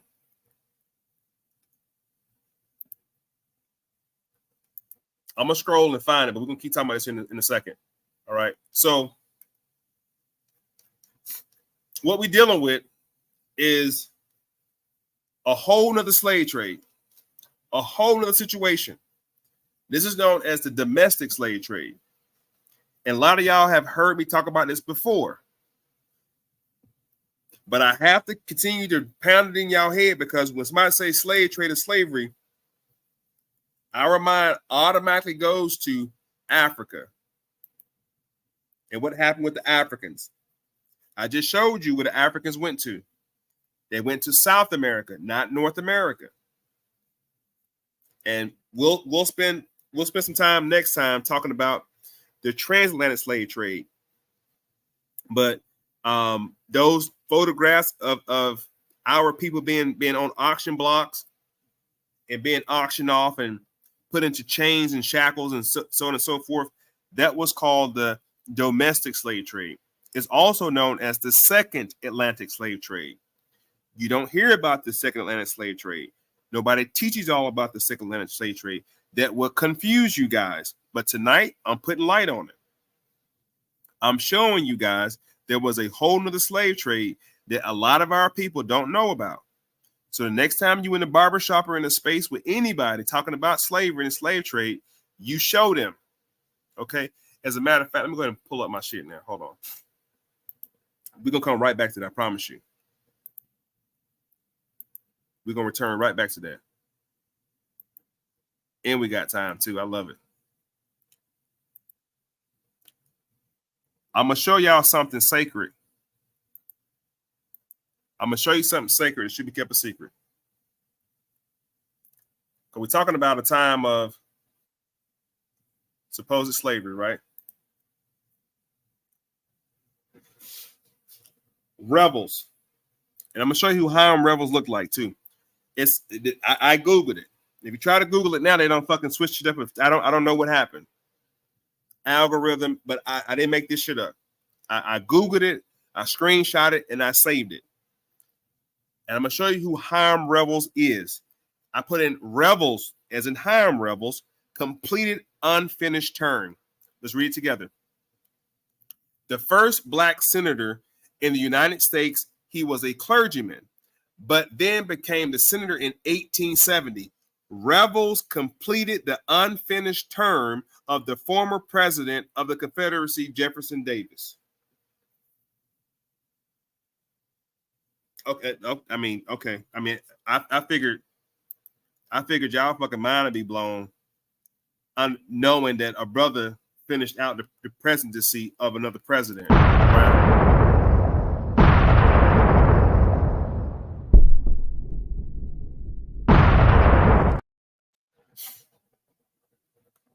He was the first black senator in 1870. Okay? The first black senator in 1870. So again, I keep asking y'all, what is 400 year shit at?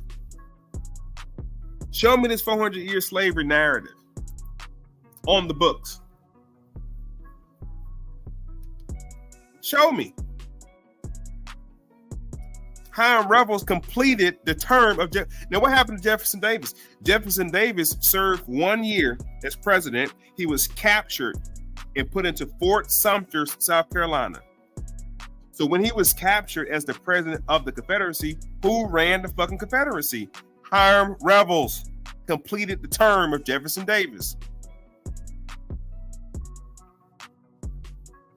Y'all didn't know that? Y'all thought Obama or I know people say John Hanson was the first president. No, he was not. John Hanson was the first president of the Continental Congress. There was no America. There was no United States at that time. That be the hang up with most people saying that John Hanson was the first president, black president of the United States. Stop saying United States. Because if you come around me saying that John Hanson was the first black president of the United States, I'm going to correct your ass and ask you, at that time frame, there was no United States. What was it called? It was called the Continental Congress. It was ran by the House of Burgess, or the Virginia Company, they call it, Philadelphia Company. These were just trustees out of Europe who set up a situation in North America. There wasn't even the goddamn Washington, D.C. at that time. There was no state capital at that time. Now, John Hanson was the first black president of the Continental Congress. George Washington was the first selected president of the Continental Congress. George Washington, prior to becoming president, was the general of the Continental Army, not the United States. See, that's why we have to know history, family. And I'm so glad you guys are on my channel, because nobody's gonna fool y'all with that small time barbershop talk. Ain't nobody gonna fool y'all. Not as long as I'm around. You will not be fooled. You would not look like a damn fool either around nobody. So Hiram Revels completed the unfinished term of Jefferson Davis. Did y'all know that? Do y'all know what Hiram Revels looked like? I'm gonna show you real quick. Let me show you a picture of Hiram Revels. A lot of y'all already seen this. I know it. But we have a lot of new people on the line tonight. I just want to show them that I'm not bullshitting with y'all. This is Hiram Revels. This is the brother who finished out Jefferson Davis' term in 1870. Sometimes the truth just stranger than fiction. The truth is stranger than fiction. That's Hiram Revels. All right, let's move on. Now, the point I was making was dealing with there were a difference between Africans and the indigenous people on these plantations. We talked about emancipation too the other day, in case y'all missed that. And what emancipate really mean, which we all know now was a transfer of property. Okay. There you go. It's right here.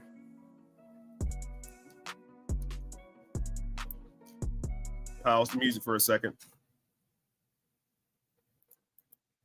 I hope the dots are starting to connect. I pray that the dots are starting to connect.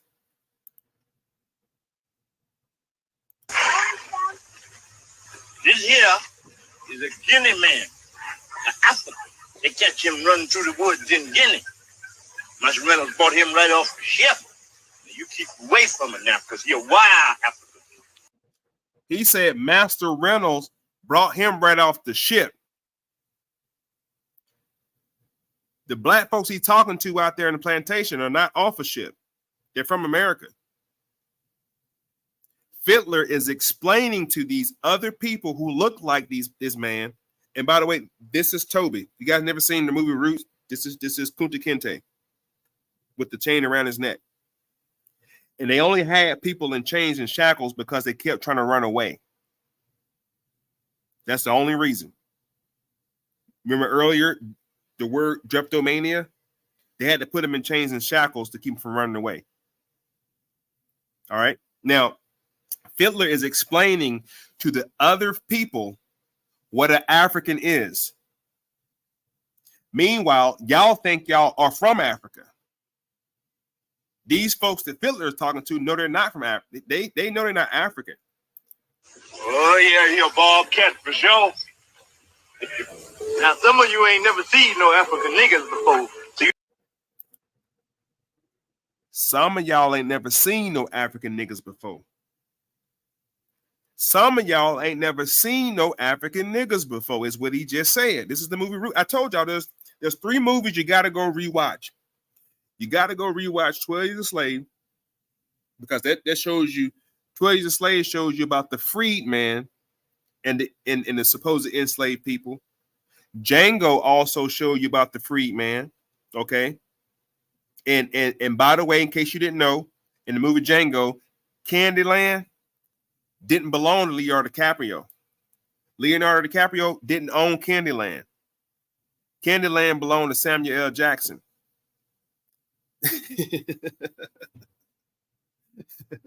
It's a lot. It's a lot. It's hard to believe, ain't it? That's how bad our minds are fucked up. That's how bad we've been manipulated. And tonight I'm attempting to brainwash y'all. I want to brainwash you. I want to scrub your brain with Comet and bleach and Lysol and put that shit back in your skull. That's my whole goal, is to brainwash you, is to wash your brain from all that garbage you've been taught and open your eyes up to see the whole story. Why is Fiddler in this scene? Why is he saying, I know y'all never seen no African before? Wait, what? Which backs up my point. I just showed y'all where the Africans went.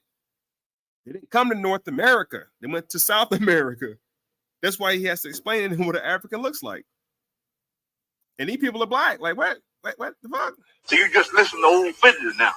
This here Guinea man don't know English talking. So I'll be the one teaching him what it is he got to know. Look how they looking at him. Look how they looking at him. They're looking at him like, what the fuck?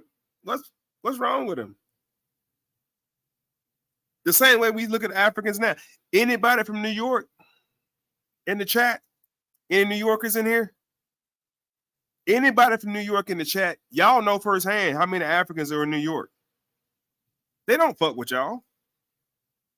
The Africans don't come in. They don't come on. There's a split right now between the so-called Africans out of Africa and us in 2024. They don't rock with us. Hell, the Islanders don't really rock with us. The people from Jamaica and Trinidad and Barbados, they cool with us, but they don't fuck with us like that. You know what I'm saying? It's divisive. I know. But the point I'm showing y'all is Africans and Americans are not the same people.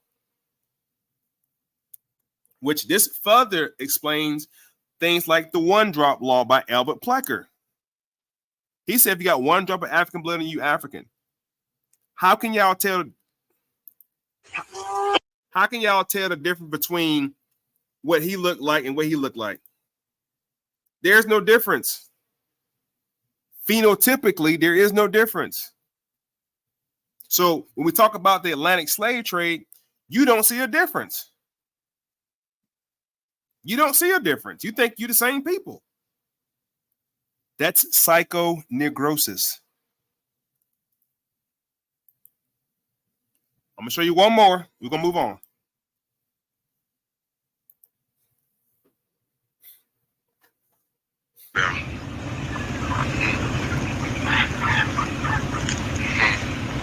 That man dick a face. Phenotypically, and by the way, this is another scene from Roots. That's Toby.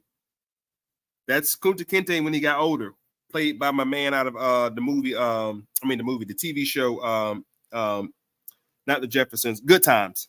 James from Good Times. That's him talking. He's Kunta Kinte, the guy you just saw with the chain around his neck. That's him as an older version talking. This is Kizzy. This is talking to Kizzy. You got to go watch the movie Roots again. I'm telling y'all. You got to watch the movie Django again. You got to watch the movie 12 Years a Slave again. You got to watch the movies again. Because now you know what to look for. Okay? He said, that's Mandinka face. Telling her, you look like an African. Watch what Kizzy say to his ass. Mandinka? What foodstuff's that you talking about that's African? I ain't no African. Well, I'm Mandinka. We're proud people. And I'm American. I'm American. I'm American. I was born here. My mammy and my daddy was born here. And my daddy's daddy. And I ain't no African. She went back about 4 goddamn generations on his ass. She took him back about 4 generations, said, I ain't no my daddy. So her great granddaddy ain't from no Africa either. I'm American. That's what she just said. I'm American. And remember, we're dealing with the 1800s now. 1800s. Watch this. 1800s Webster Dictionary American.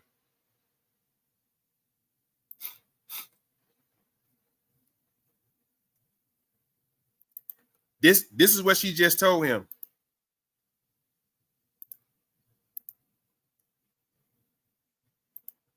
And I'm American. And I'm American. I'm American. American, a native of America, originally applied to the Aboriginal or copper color races found here by Europeans. That's what she just told him. This is 1828. This definition was in play around the same time the movie Roots, not the movie itself, but the setting of the movie was set in that time period. I'm an American. And my daddy's from here. And she rolled that neck and said, wait a minute, nigga, I ain't no African. I remember a time growing up, if somebody called you an African booty scratcher, you'll kick their ass. Because we knew we were from Africa. What happened? What happened? In my neighborhood where I was from, down here in Atlanta, Georgia, growing up, 8, 9, 10 years old, call me an African booty scratcher. I kick your ass. Why was that such a trigger? Because we knew we were not African. Because our grandma was still living back then. My great grandma was still living back then. My great grandma told us who we were. That's why kids had just told him, my daddy from here. And we ain't no damn African. That's the attitude and spirit y'all got to have now about this shit. Because y'all not from Africa. I don't care how you slice it. And some of us, descent nature, we are, got some kids. Not majority, no. No. And I stand on that. Let's move on.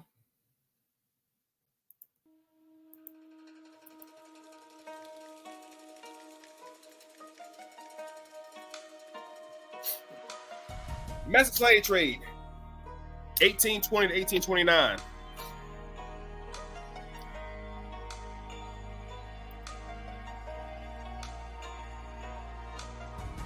Now, this becomes interesting for a couple different reasons. This says domestic slave trade 1820 to 1829. The first key factor in creating the domestic slave trade was instability, unstable demand for slaves, labor, and expanded plantation growth. Hold on, family.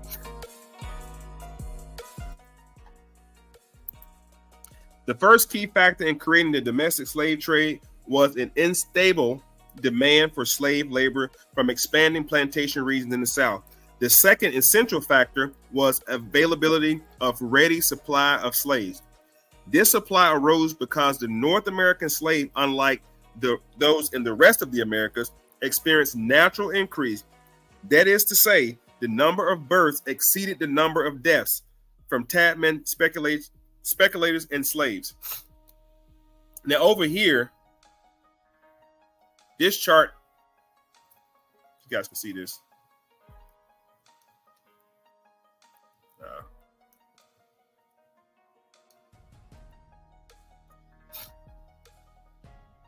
Trying to blow it so you can see it.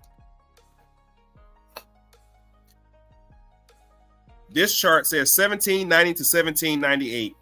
The total estimate and migration is 42,482. The total estimate out migration is 49,511. Natural growth rate of a whole slave population is 27%. And as I was saying earlier, the colonies were just being established. So you only had Delaware, North Carolina, South Carolina, Georgia, Maryland, Virginia, Kentucky, and Tennessee. That's it. That's it. This covers 1790 to 1799. So when I tell y'all in 1619 with this whole entire slave narrative, when I ask you a question, what were these African slaves doing when they got here? Since so many came over to North America, what were they doing? And where did they go? Like what colony were they in? They're gonna have a hard time telling you what colony they were in. They can only give you 1619 Fort Comfort, Virginia, or Hampton, Virginia, with those 20 or 30 some odd Africans coming to North America. That's all they can give you. This is 1790. This is almost 100 years later. Well, over 100 years later. Only 42,482. Now, 1820, which is the time frame we're dealing with, 1820 to 1829, total estimate migration. This is a migration, not importation. That means they were already here. This is the migration. What is a migration? Remember, the first great migration is called the Trail of Tears. Then we had two more migrations, the 1920 migration and the 1960 migrations. So the total estimate migration in 1820 to 29 was 154,882. Natural growth rate of the slave population was 31.2%. Now they added on a couple more states. They added on Alabama, added on Mississippi, added on Arkansas, Louisiana, and Missouri. This is the 1850 Missouri Compromise, come a little bit later. The reason they now have access to Alabama and Mississippi, Louisiana, Arkansas, and Missouri is under what was called the Treaty of Paris. The Treaty of Paris established the idea of Western expansion, but now the Louisiana Purchase gave them access to these lands. We're not in Texas yet. It's 1829 and we haven't hit Texas yet. So we haven't went out west yet. That's 1849, the gold rush. Write these dates down, family. Please write this shit down. Don't just sit and listen to me for entertainment value. That's not why we're here. We're not here to be entertained. I'm not here to entertain y'all. I'm here to teach. Hopefully you guys are learning something. And then this smaller map right here, I'm sorry, to the right right here, let's go to Georgia. It's 20,000. Alabama, it grew from 20,000 to 40,000 to 60,000 enslaved folks. These are just workers. These are migrant workers, by the way. These are migrant workers under enslavement as the system, not slaves as people. The slaves were here earlier in the 1700s and the 1600s. Those were indentured servants. Those were the Slavs, aka the slaves. These folks right now in the 1800s, these are enslaved people. There's a difference between slave and enslaved. Enslaved clues us to a system, a systematic process by which people become bond to work. Okay? Big difference. Big difference.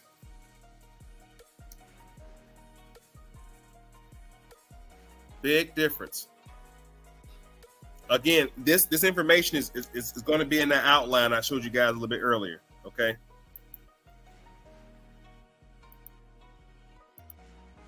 Let's keep going. We're almost there. Stay with me.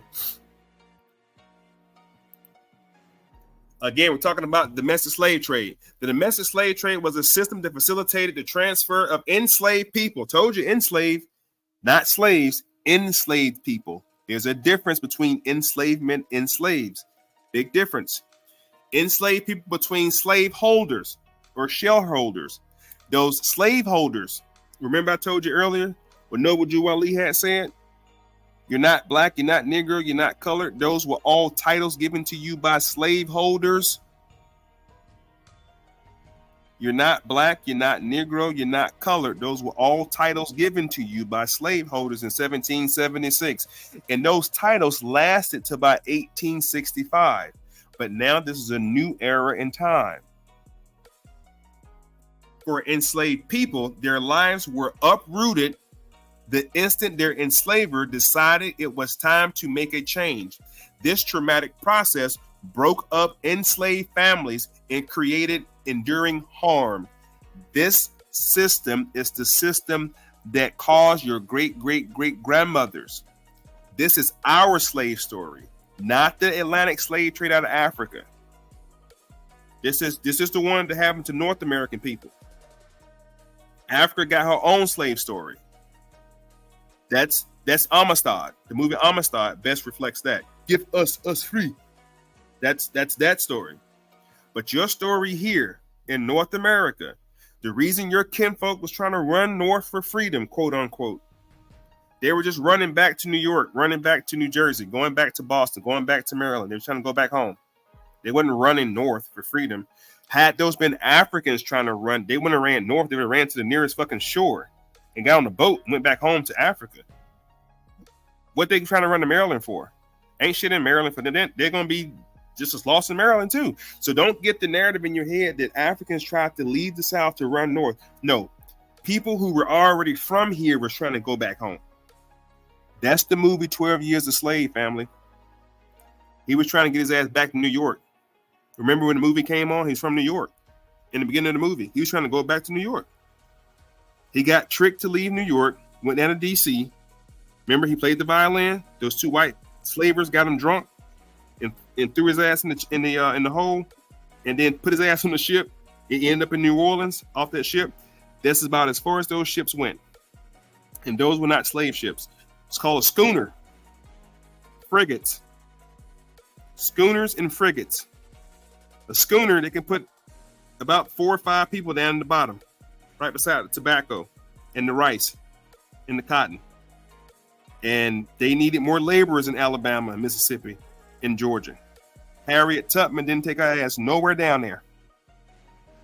Harriet Tubman did not go to the South to free nobody. Did you ever ask the question when they say Harriet Tubman freed the slaves? Did you ever ask where's she freeing from? What you mean? What plantations? Like what state she go to? Y'all better start asking fucking questions. I want everybody on the sound of my voice. Y'all got to start asking questions. Stop be-lie-eving stuff. Y'all just be believing shit. Y'all don't ask no questions about nothing. Harriet Tubman freed all those people? All white people. How many people she freed? We about to get into it right now. Let me show you. Let's go and deal with it. So going back to the outline, Fugitive Slave Act becomes law in 1850. The Fugitive Slave Act becomes law. Oh, hold on. It didn't put my bad. Hold on, y'all. I thought I clicked it. It's up. There we go. The Fugitive Slave Act becomes law in 1850 due to the fact of the amount of Negroes running away. They already diagnosed our people with something called drapetomania. By 1850, it was a law in the U.S. I'm not even sure if they took it off the books or not. Fugitive Slave Act, write that down. Who was Harriet Tubman married to? Let's find out.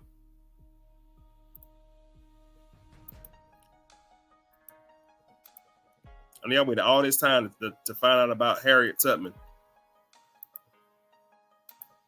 Thanks for your patience. But I felt so compelled to set the stage about slavery. And there's a lot more we can get into about that shit. You know what I'm saying? So, inside the life of John Tubman, Harriet Tubman's husband, who did not follow her north. Now, ladies, sisters,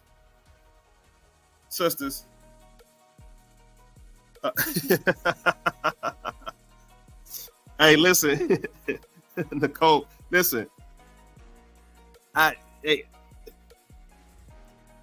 No, there was no real person called Harriet Tubman. That was not even her name.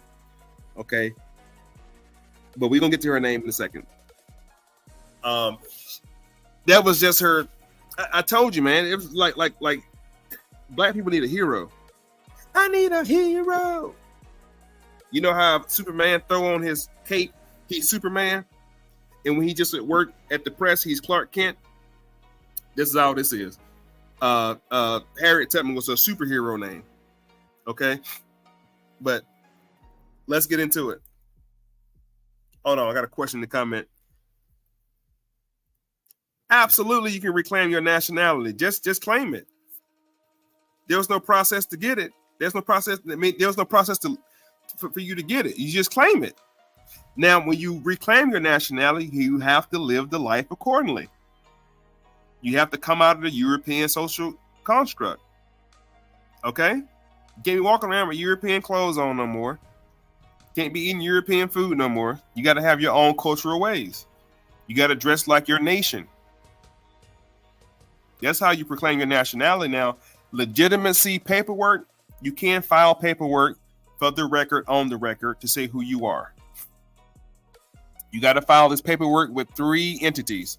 The House of Interior, that's where your birth certificate is. Your local state, wherever state you're from. And then your local municipality, wherever city you're from. That way the city clerk has it on the record The state has it on the record, and the federal government has it on the record for the record of your nationality. And then when you fill out applications, stop putting Black and African American. They have a slot for other. They even have a slot for Native American on there. You just don't check it because you think you're not Native American. Because you see the pictures of the long, straight hair, high cheekbones, Oriental Native Americans, and you think you don't belong to them. That's you.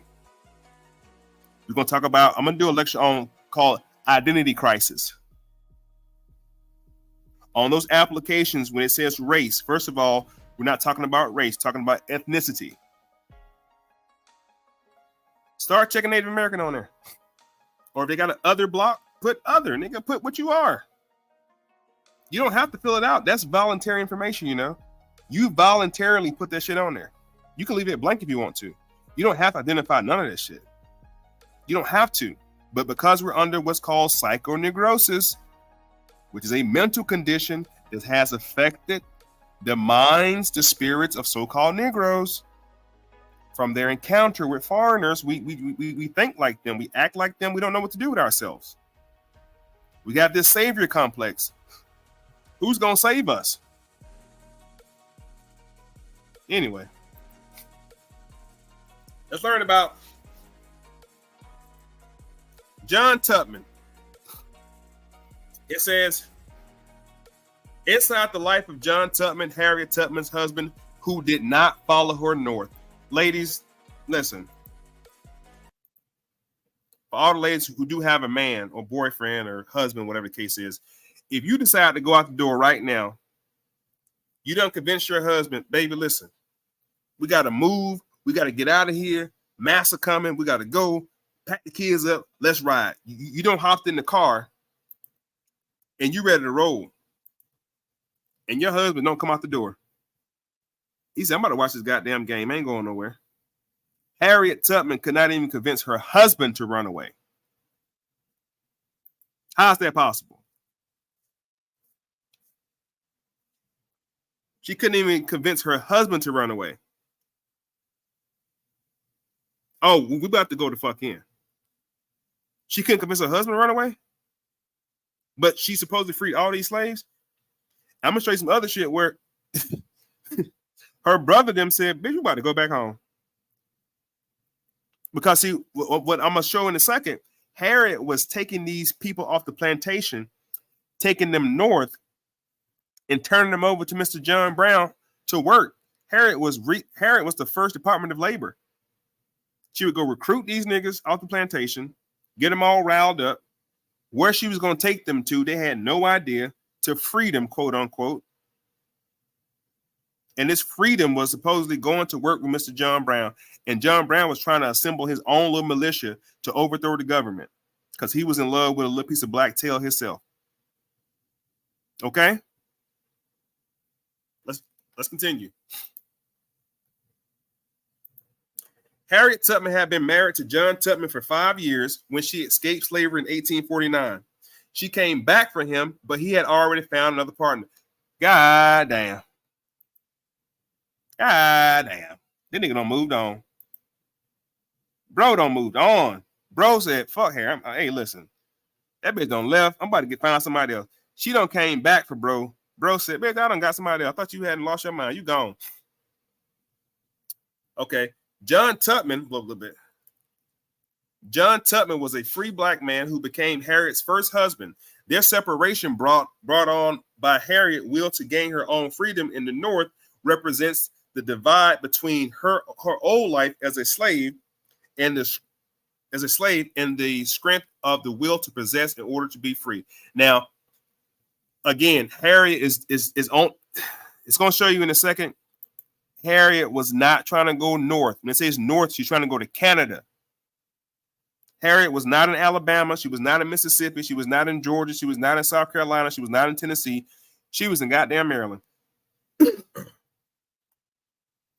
And I'm only saying it like that because Maryland ain't but a stone throw away from Canada.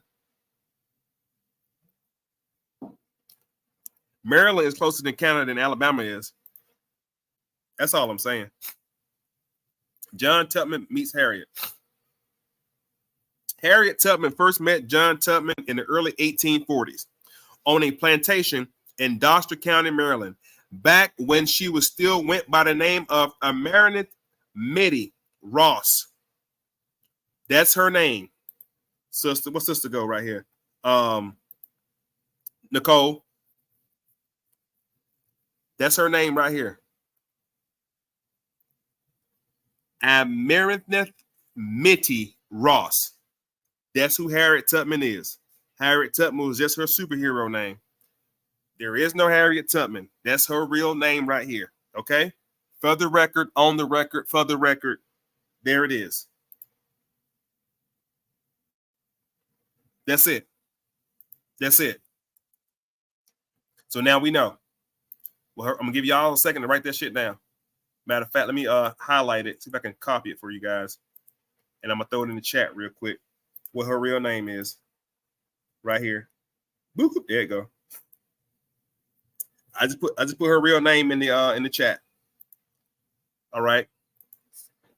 Just like Martin Luther King, his name was actually Michael Luther King. I told you, boy, they been lying. They be lying, boy. They be lying. They be lying, boy. All right, what happened? What the fuck is happening to my screen?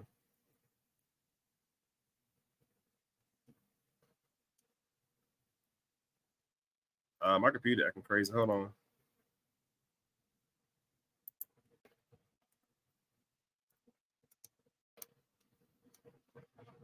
All right, here we go.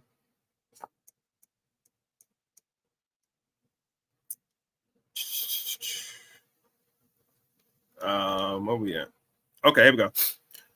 Unlike John, that's her husband. It says, unlike John, Harriet had been born into slavery.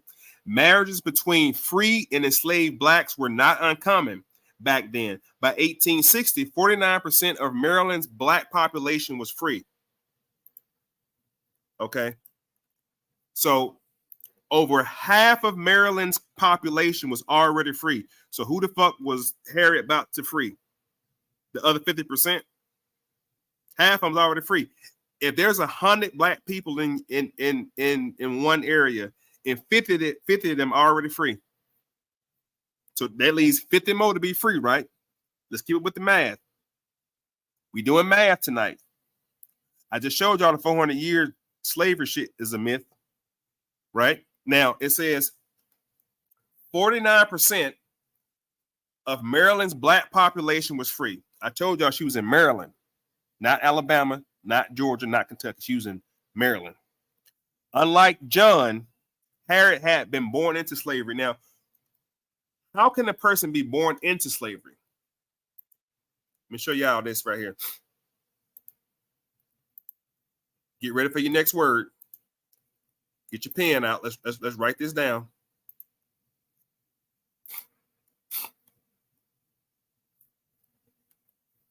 Hold on.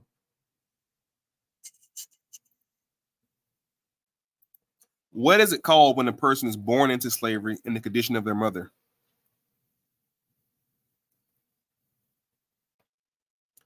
When someone is born into slavery and inherits the status of slave from their mother, it is called descent-based slavery. This usually happened when their ancestors were captured into slavery, and their families, and their families have belonged to the slave-owning families ever since. Their slavery status is passed down with the maternal line. Descent-based slavery. That's how you're born into slavery. Now, there's another word for this, and it's in my notes. Let me just pop it in here real quick. Give me a second.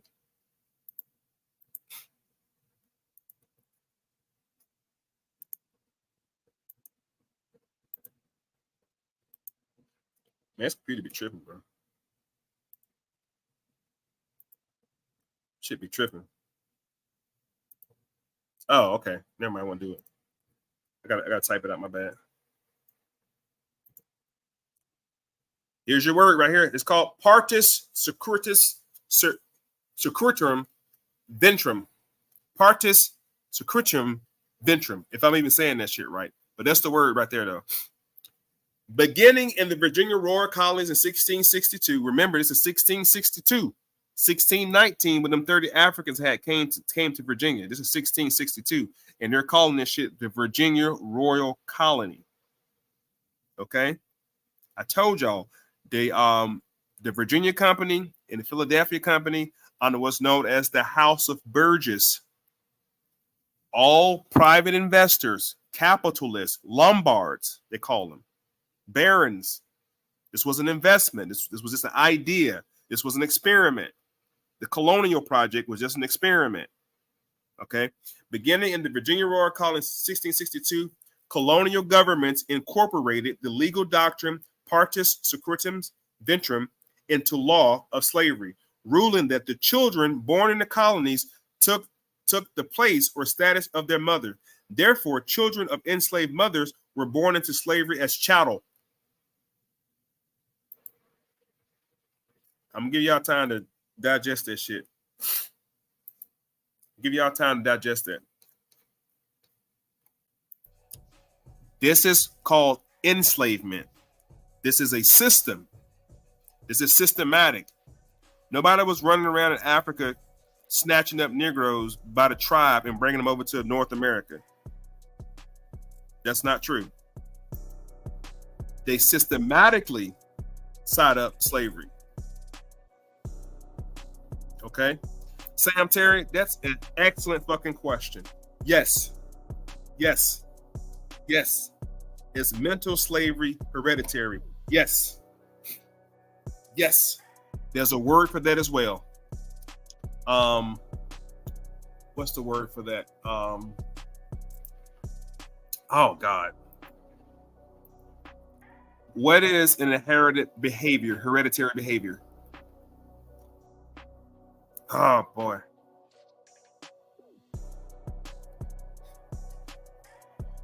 Inherited behavior, also known as innate behavior, is a behavior that passed from parent to offspring through genetics. Inherited behavior are controlled by genes that produce automatic responses without prior experience. For example, babies inherit how to breathe, cry, and the color of their eyes and hair, so on and so forth.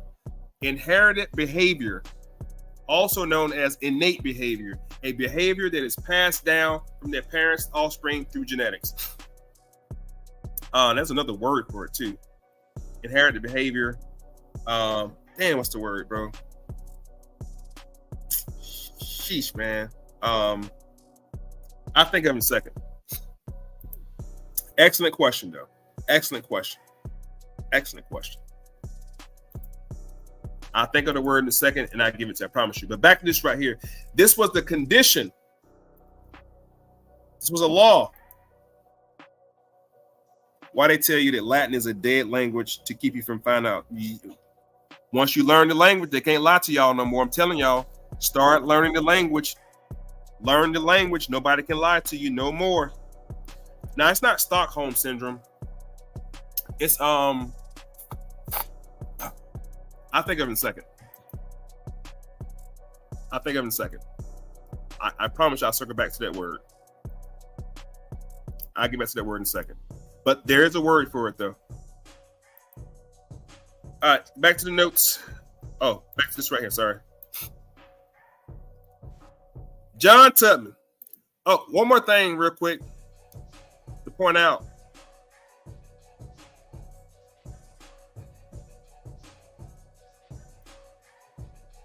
Let's see.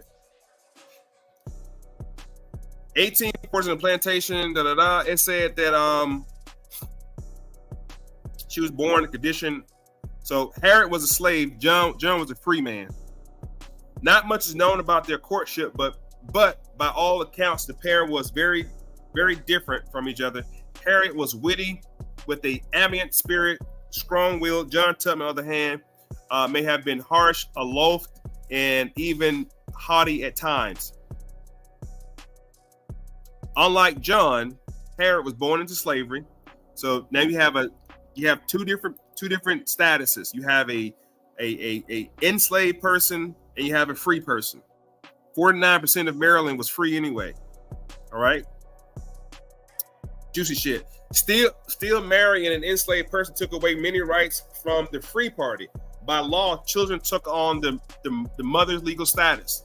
If John and Harriet were to have any children, their children would be enslaved like Harriet. Plus, their marriage would only be made legal if...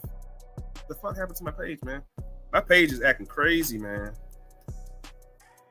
Jeez, boy. Here we go. By law, their children would be enslaved like Harriet. Plus, their marriage would only be made legal if Harriet's master, Edward Broadus, approved of it. Remember the whole jump in the broom process? Slaves, they had to ask permission to get married. The master had to look into the whole status of who they were marrying, first of all. Okay. Yet in 1844, they married anyway. She was 22 years old. He was a few years older. That was very common back then. Harriet Tubman leaves her husband to gain her freedom. This is an infamous picture right here. It's an interesting photo. That's all I'll say about that. The young lady right here would be considered a mulatto by standards. She's a mulatto. We'll talk about mulattoes in a second. I want to point that out in the picture. The light-skinned lady standing beside Harriet. Okay, so there's that. Keep that in mind. Harriet Tubman, this is important. Listen up. Harriet Tubman had suffered from narcolepsy and severe headaches since she was 13, when a white overseer threw a 2-pound weight at her skull. Deeply religious, she believed her hazy dreams were premonitions from God. So she got hit in the head by a 2-pound weight. Okay, she suffered from narcolepsy, when you just fall asleep. I'm not sure if she fell asleep while they was just running away from master. I'm not sure how that should even work. A person suffers from narcolepsy. I wouldn't let you even drive my car, because when you have narcolepsy, you fall asleep anywhere. You clock out. That's narcolepsy. And severe headaches. She was 13 when a white overseer threw a 2-pound weight, hit her in the skull. She took it as she had these premonitions. The writer Sarah Hopkins Bradford incorporated Tubman's alignment and tale of John Tubman that had stuck to this day. Despite the lack of historical evidence, in Bradford's second biography of Harriet, published in 1869, she paints John as a stubborn husband who writes off his wife's visions as utter foolishness. So Harriet's husband thought she was just fucking crazy, because she was suffering from what? Drapetomania. We now know that she actually had an ailment. She got hit in the head with a 2-pound weight. She was 13.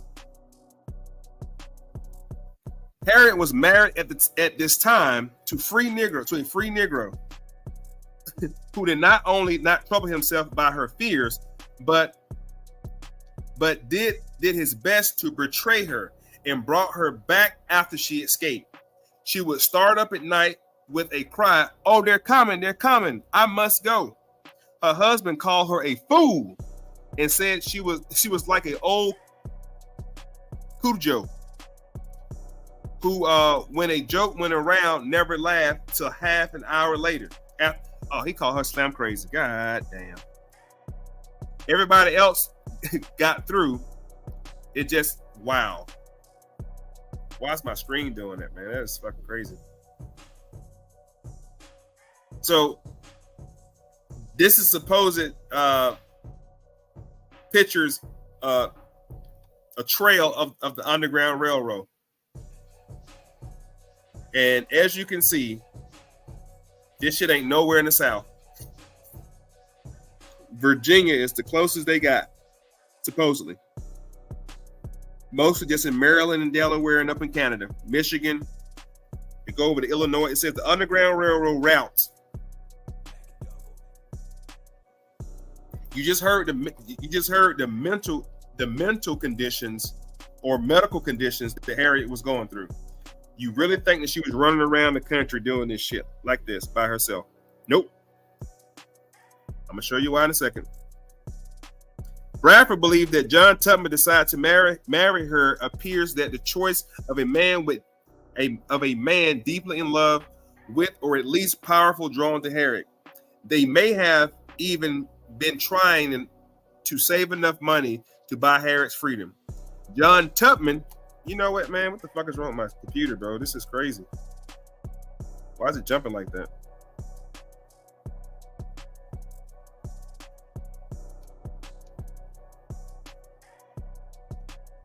Shit hating on me. It's hating on me. Goddamn haters in here.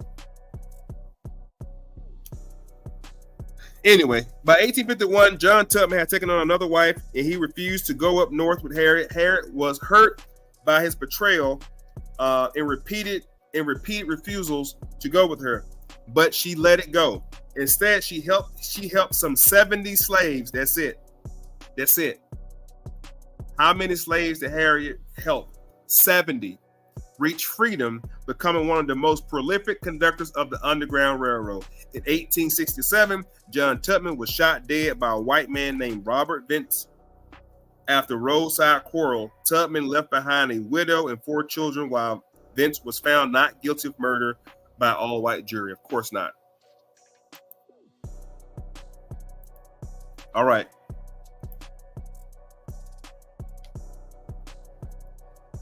Old dog. Yeah, that's what he called her. Pretty much. Called her slow. So we learned a couple things real quick. Partus sacrum, that's the condition of your mother. When you're born in the condition, if your mama po, then you po, supposedly. If your mama a slave, then you a slave, okay? That's the condition. Hold on.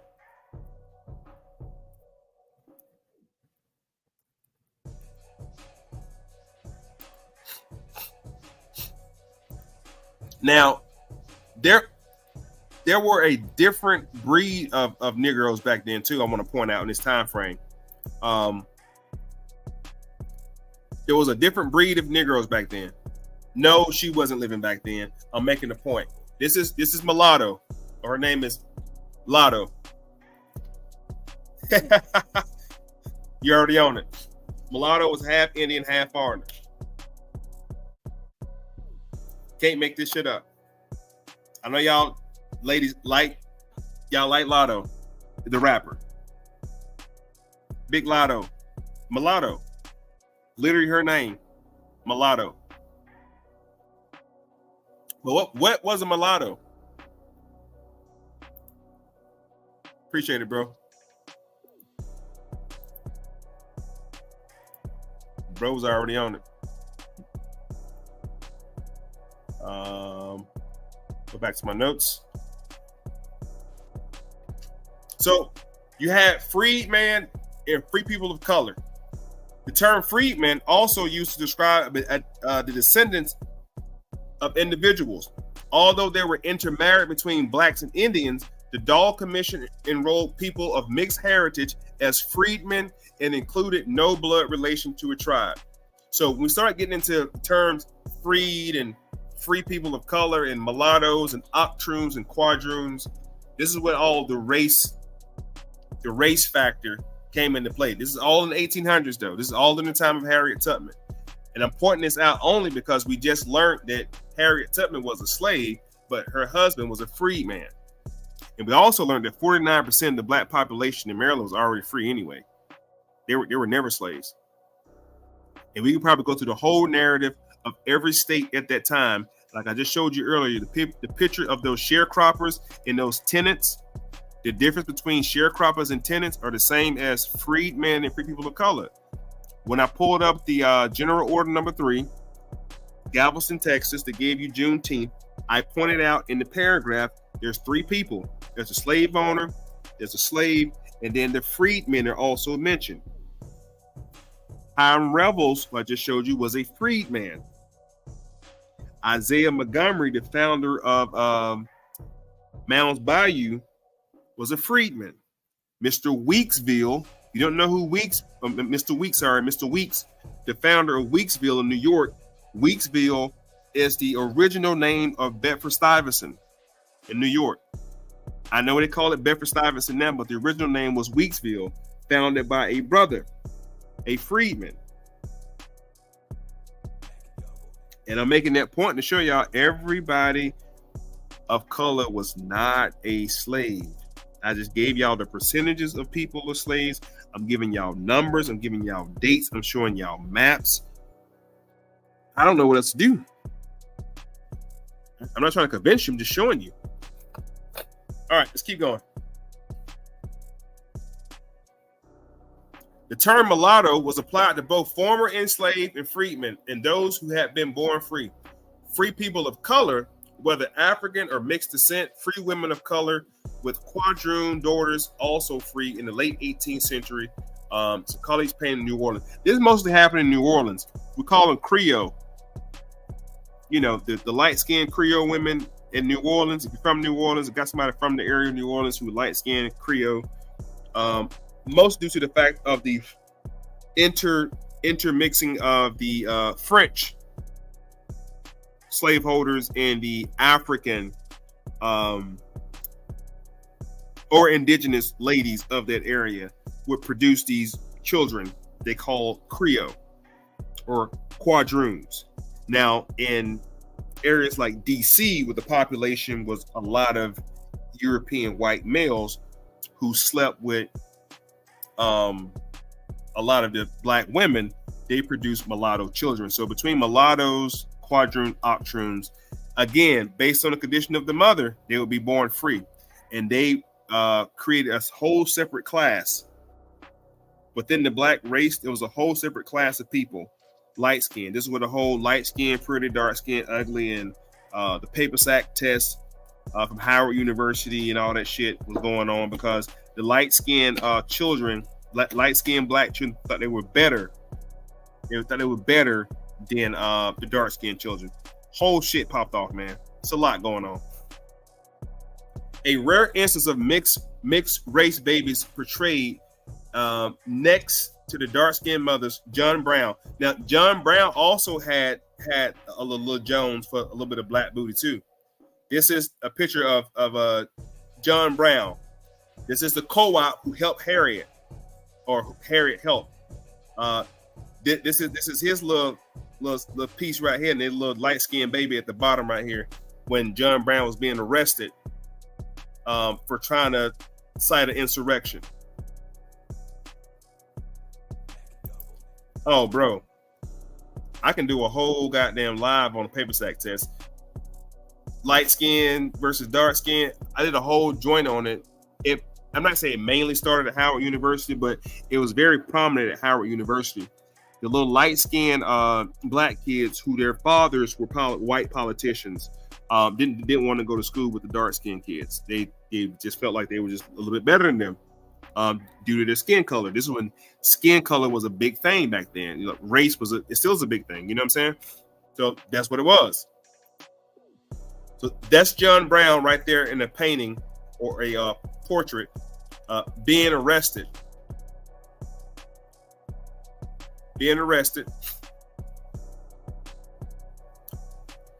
John Brown. Brown failed at several business ventures before declaring bankruptcy in 1842.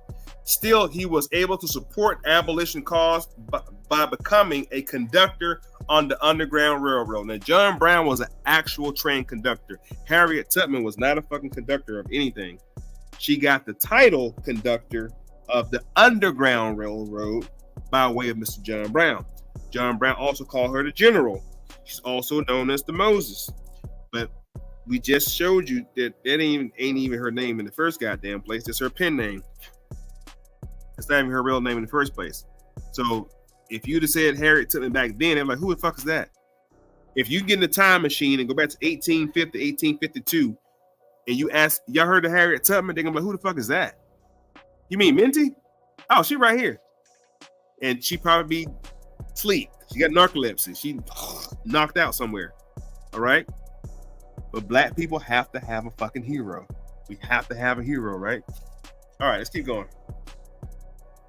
It's almost over. While in Boston in the summer 1859, Tubman worked with abolitionist John Brown and others. They planned his raid, a federal arsenal at Harper's Ferry, Virginia. Brown hoped this attack would provoke the insurrection, leading to a widespread emancipation. John and Harriet. Here we go. Watch this shit. Shouts out to Kanye West.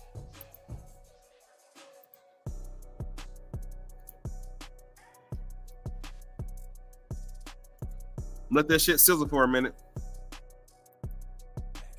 Was Kanye West lying?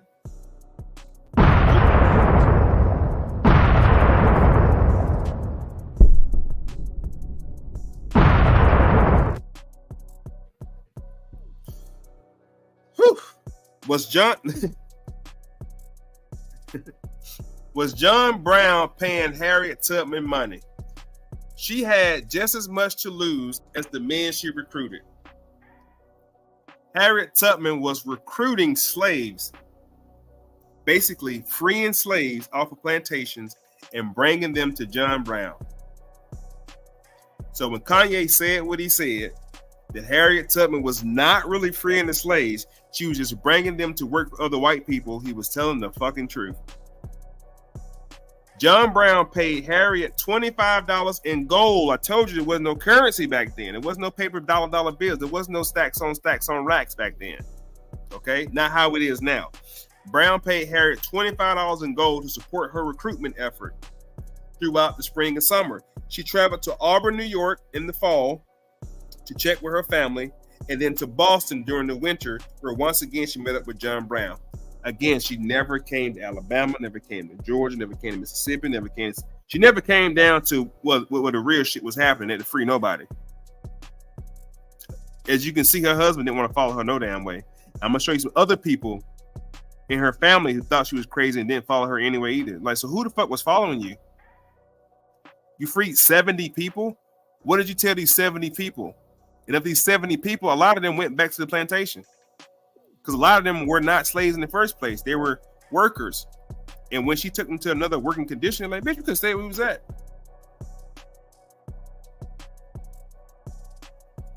Could you imagine me coming to your job and convincing you to leave your job to come work somewhere else while I'm working there, and you get there like, nigga, this shit is worse than where I was working at. I'm gonna go back to where I was at. And this is what was happening. The people she was freeing was like, man, we about to go back to where we was at. I'm gonna show you. I'm gonna show you proof. A lot of them her brothers who she freed said, Harriet, we about to go back to the plantation. Bye. We going back. Could you imagine? Historically, they're trying to tell you that our people was in these worst conditions in slavery. Here come Harriet Tubman with her cape on, saving our people. And once she freed our people to this newfound territory or whatever area she was taking them to, they was like, this shit is trash. We about to go back to the plantation. What condition was she taking them to that they felt like the plantation was better than what she was taking them to? She freed 70, about 20 of them went back like, man, we're gone. We about to go, Harriet, bye.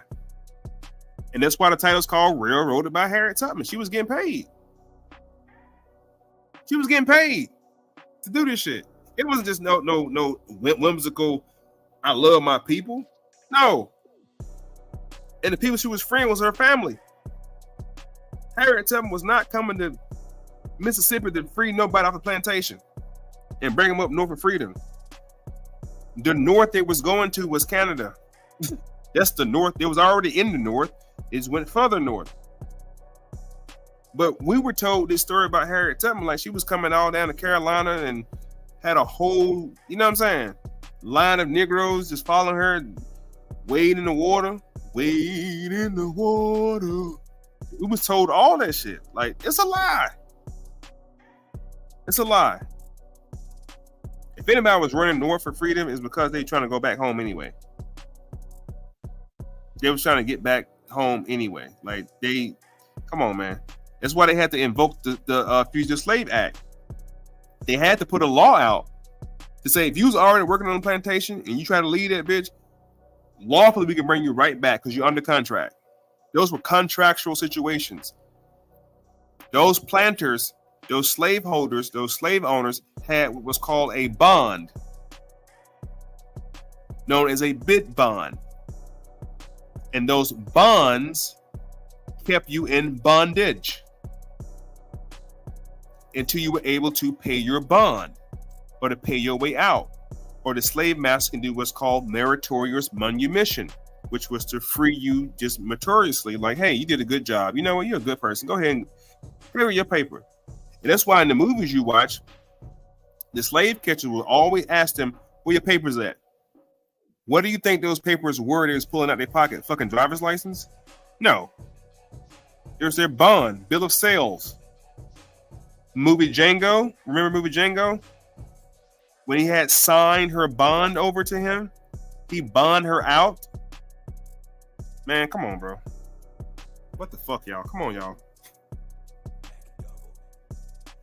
If I could just get y'all to think a little bit, all this shit will make sense to y'all. I'm trying not to work so hard, but I feel like I'm not reaching y'all. You know what I'm saying? I feel like a lot of y'all just listening for entertainment right now. Like I'm teaching y'all some shit I know y'all don't know. So think about this. A lot of y'all just found out that Harriet Tubman was getting paid. $25 in gold is a lot now. Y'all just found out that John Brown was paying her to bring niggas to her, to him. Got a couple more minutes. Let's keep going. Couple more minutes. We're going to wrap it up, y'all. I promise you. It's a long one tonight. I took y'all on the Underground Railroad tonight. We went the long way tonight. All right. Again, these notes I'm showing y'all right now, these are available. Now, this is a more in-depth situation, so I owe a couple of y'all emails already. I'm gonna get them to y'all tonight. This is available also. If you guys want a copy of this outline, put up my Cash App. And I'm only doing the Cash App, y'all, because I actually take time to put this shit together. You know what I'm saying? Like, I feel like if y'all was in school or in college and y'all would purchase y'all book for class. So this is your book for class. Shoot me a Cash App. Y'all know how I do it. I don't have a set amount on that shit, man. If y'all want to send $2, a $2 minimum at least. Max, it's up to you. Okay. I'll forward this entire outline over to you tonight as well. You know how to do it. You Cash App, put your email in your Cash App the amount over. I'll just hit this. Where is it at? There's a share button on here. See right here? I add you right there where it says add people. I add your name right there, email right there, and boop, it'll be instant. You'll get it instantly. So that's how we're gonna do it. All right. You see the Cash App, shoot the Cash App over, and I'll send you this shit tonight. All right. So we may not get through all of it, but we're gonna try. 1851 to 1862, Tubman returned repeatedly to the eastern shore of Maryland. Shouts out to everybody from Maryland, PG County, DC, Baltimore. She rescued some 70 slaves in about 13 expeditions. So she went back and forth to Maryland 13 times, including her brother Henry and Ben, and Robert and their wives, some of their children. She also provided specific instructions to 50 to 60 additional slaves, people who escaped because of her efforts. She was nicknamed Moses, alluding to the biblical prophet who led Hebrews to freedom out of Egypt. One of their last missions into Maryland, she was retrieving her aging parents. Her father purchased her mother from Elizabeth Brothers in 1855. But even when they were both free, the areas were hostile. Thus, the beginning recruiting support for an attack on slaveholders. Brown was, correct this real quick. Brown was joined by General Tubman, as he called her. Her knowledge of support, network, and resources in the border states of Pennsylvania, Maryland, and Delaware was invaluable to Brown in his planning. Although there are abolitionists like Douglas Although other abolitionists like Frederick Douglass, you're naming, did not endorse his tactics, so Frederick Douglass went with that shit. Brown dreamed of fighting to create a new state for those freed from slavery and made preparations for military action. He believed that after he began his first battle, the enslaved would rise up and carry out the rebellion across the slave states. He asked Tubman to gather former slaves then living in the southern Ontario who might be willing to fight and join. So John Brown gave her the task to go to Ontario, Canada, find other slaves, who recruit other slaves, be willing to fight. So that's what Harriet Tubman was doing. Harriet Tubman was not freeing nobody just on GP. Harriet Tubman was recruiting people to help John Brown fight. And when he did that, she sent motherfucking money. She got paid to go get other niggas and bring them to John Brown. So Kanye was all wise, right, and exact when he said what he said. It was just uninformed Negroes who got offended by Kanye's comment when he said that Harriet Tubman did not free the slaves. His other comment that slavery was a choice for 400 years, we now learn that ain't nobody did nothing for 400 years in America, not North America. There was no 400-year slavery. And that's why Kanye said it was a choice. You choose to be a fucking slave. He can talk that way because he's worth $1 billion. Like he don't work for nobody. It's those you who are going to work every morning who are the slaves. It's a mental condition. Everybody got a job. Ain't nobody getting rich but your boss, your CEO. Like jobs are not designed to make you rich. You can make a living like those tenant farmers did, like those sharecroppers did. They made a decent living. If they got smart with some shit, they can come up with some shit. You know what I'm saying? And be savvy. But that's about it, though, y'all. That's all you can do with that. Let's keep going.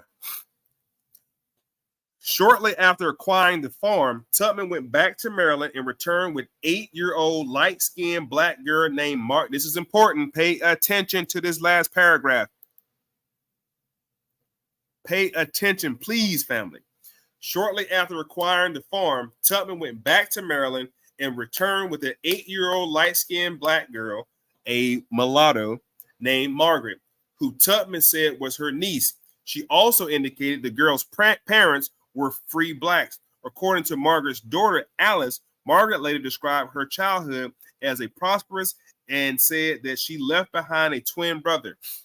These descriptions conflict with what is known about the families of Tubman's siblings, which created uncertainty amongst historians. Damn, y'all. My battery about to go dead on my laptop. Got to wrap it up. These descriptions conflict. I got to hurry him go.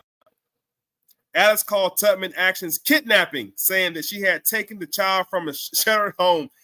So Harriet Tubman was a kidnapper. Harriet Tubman was a kidnapper, and she got paid.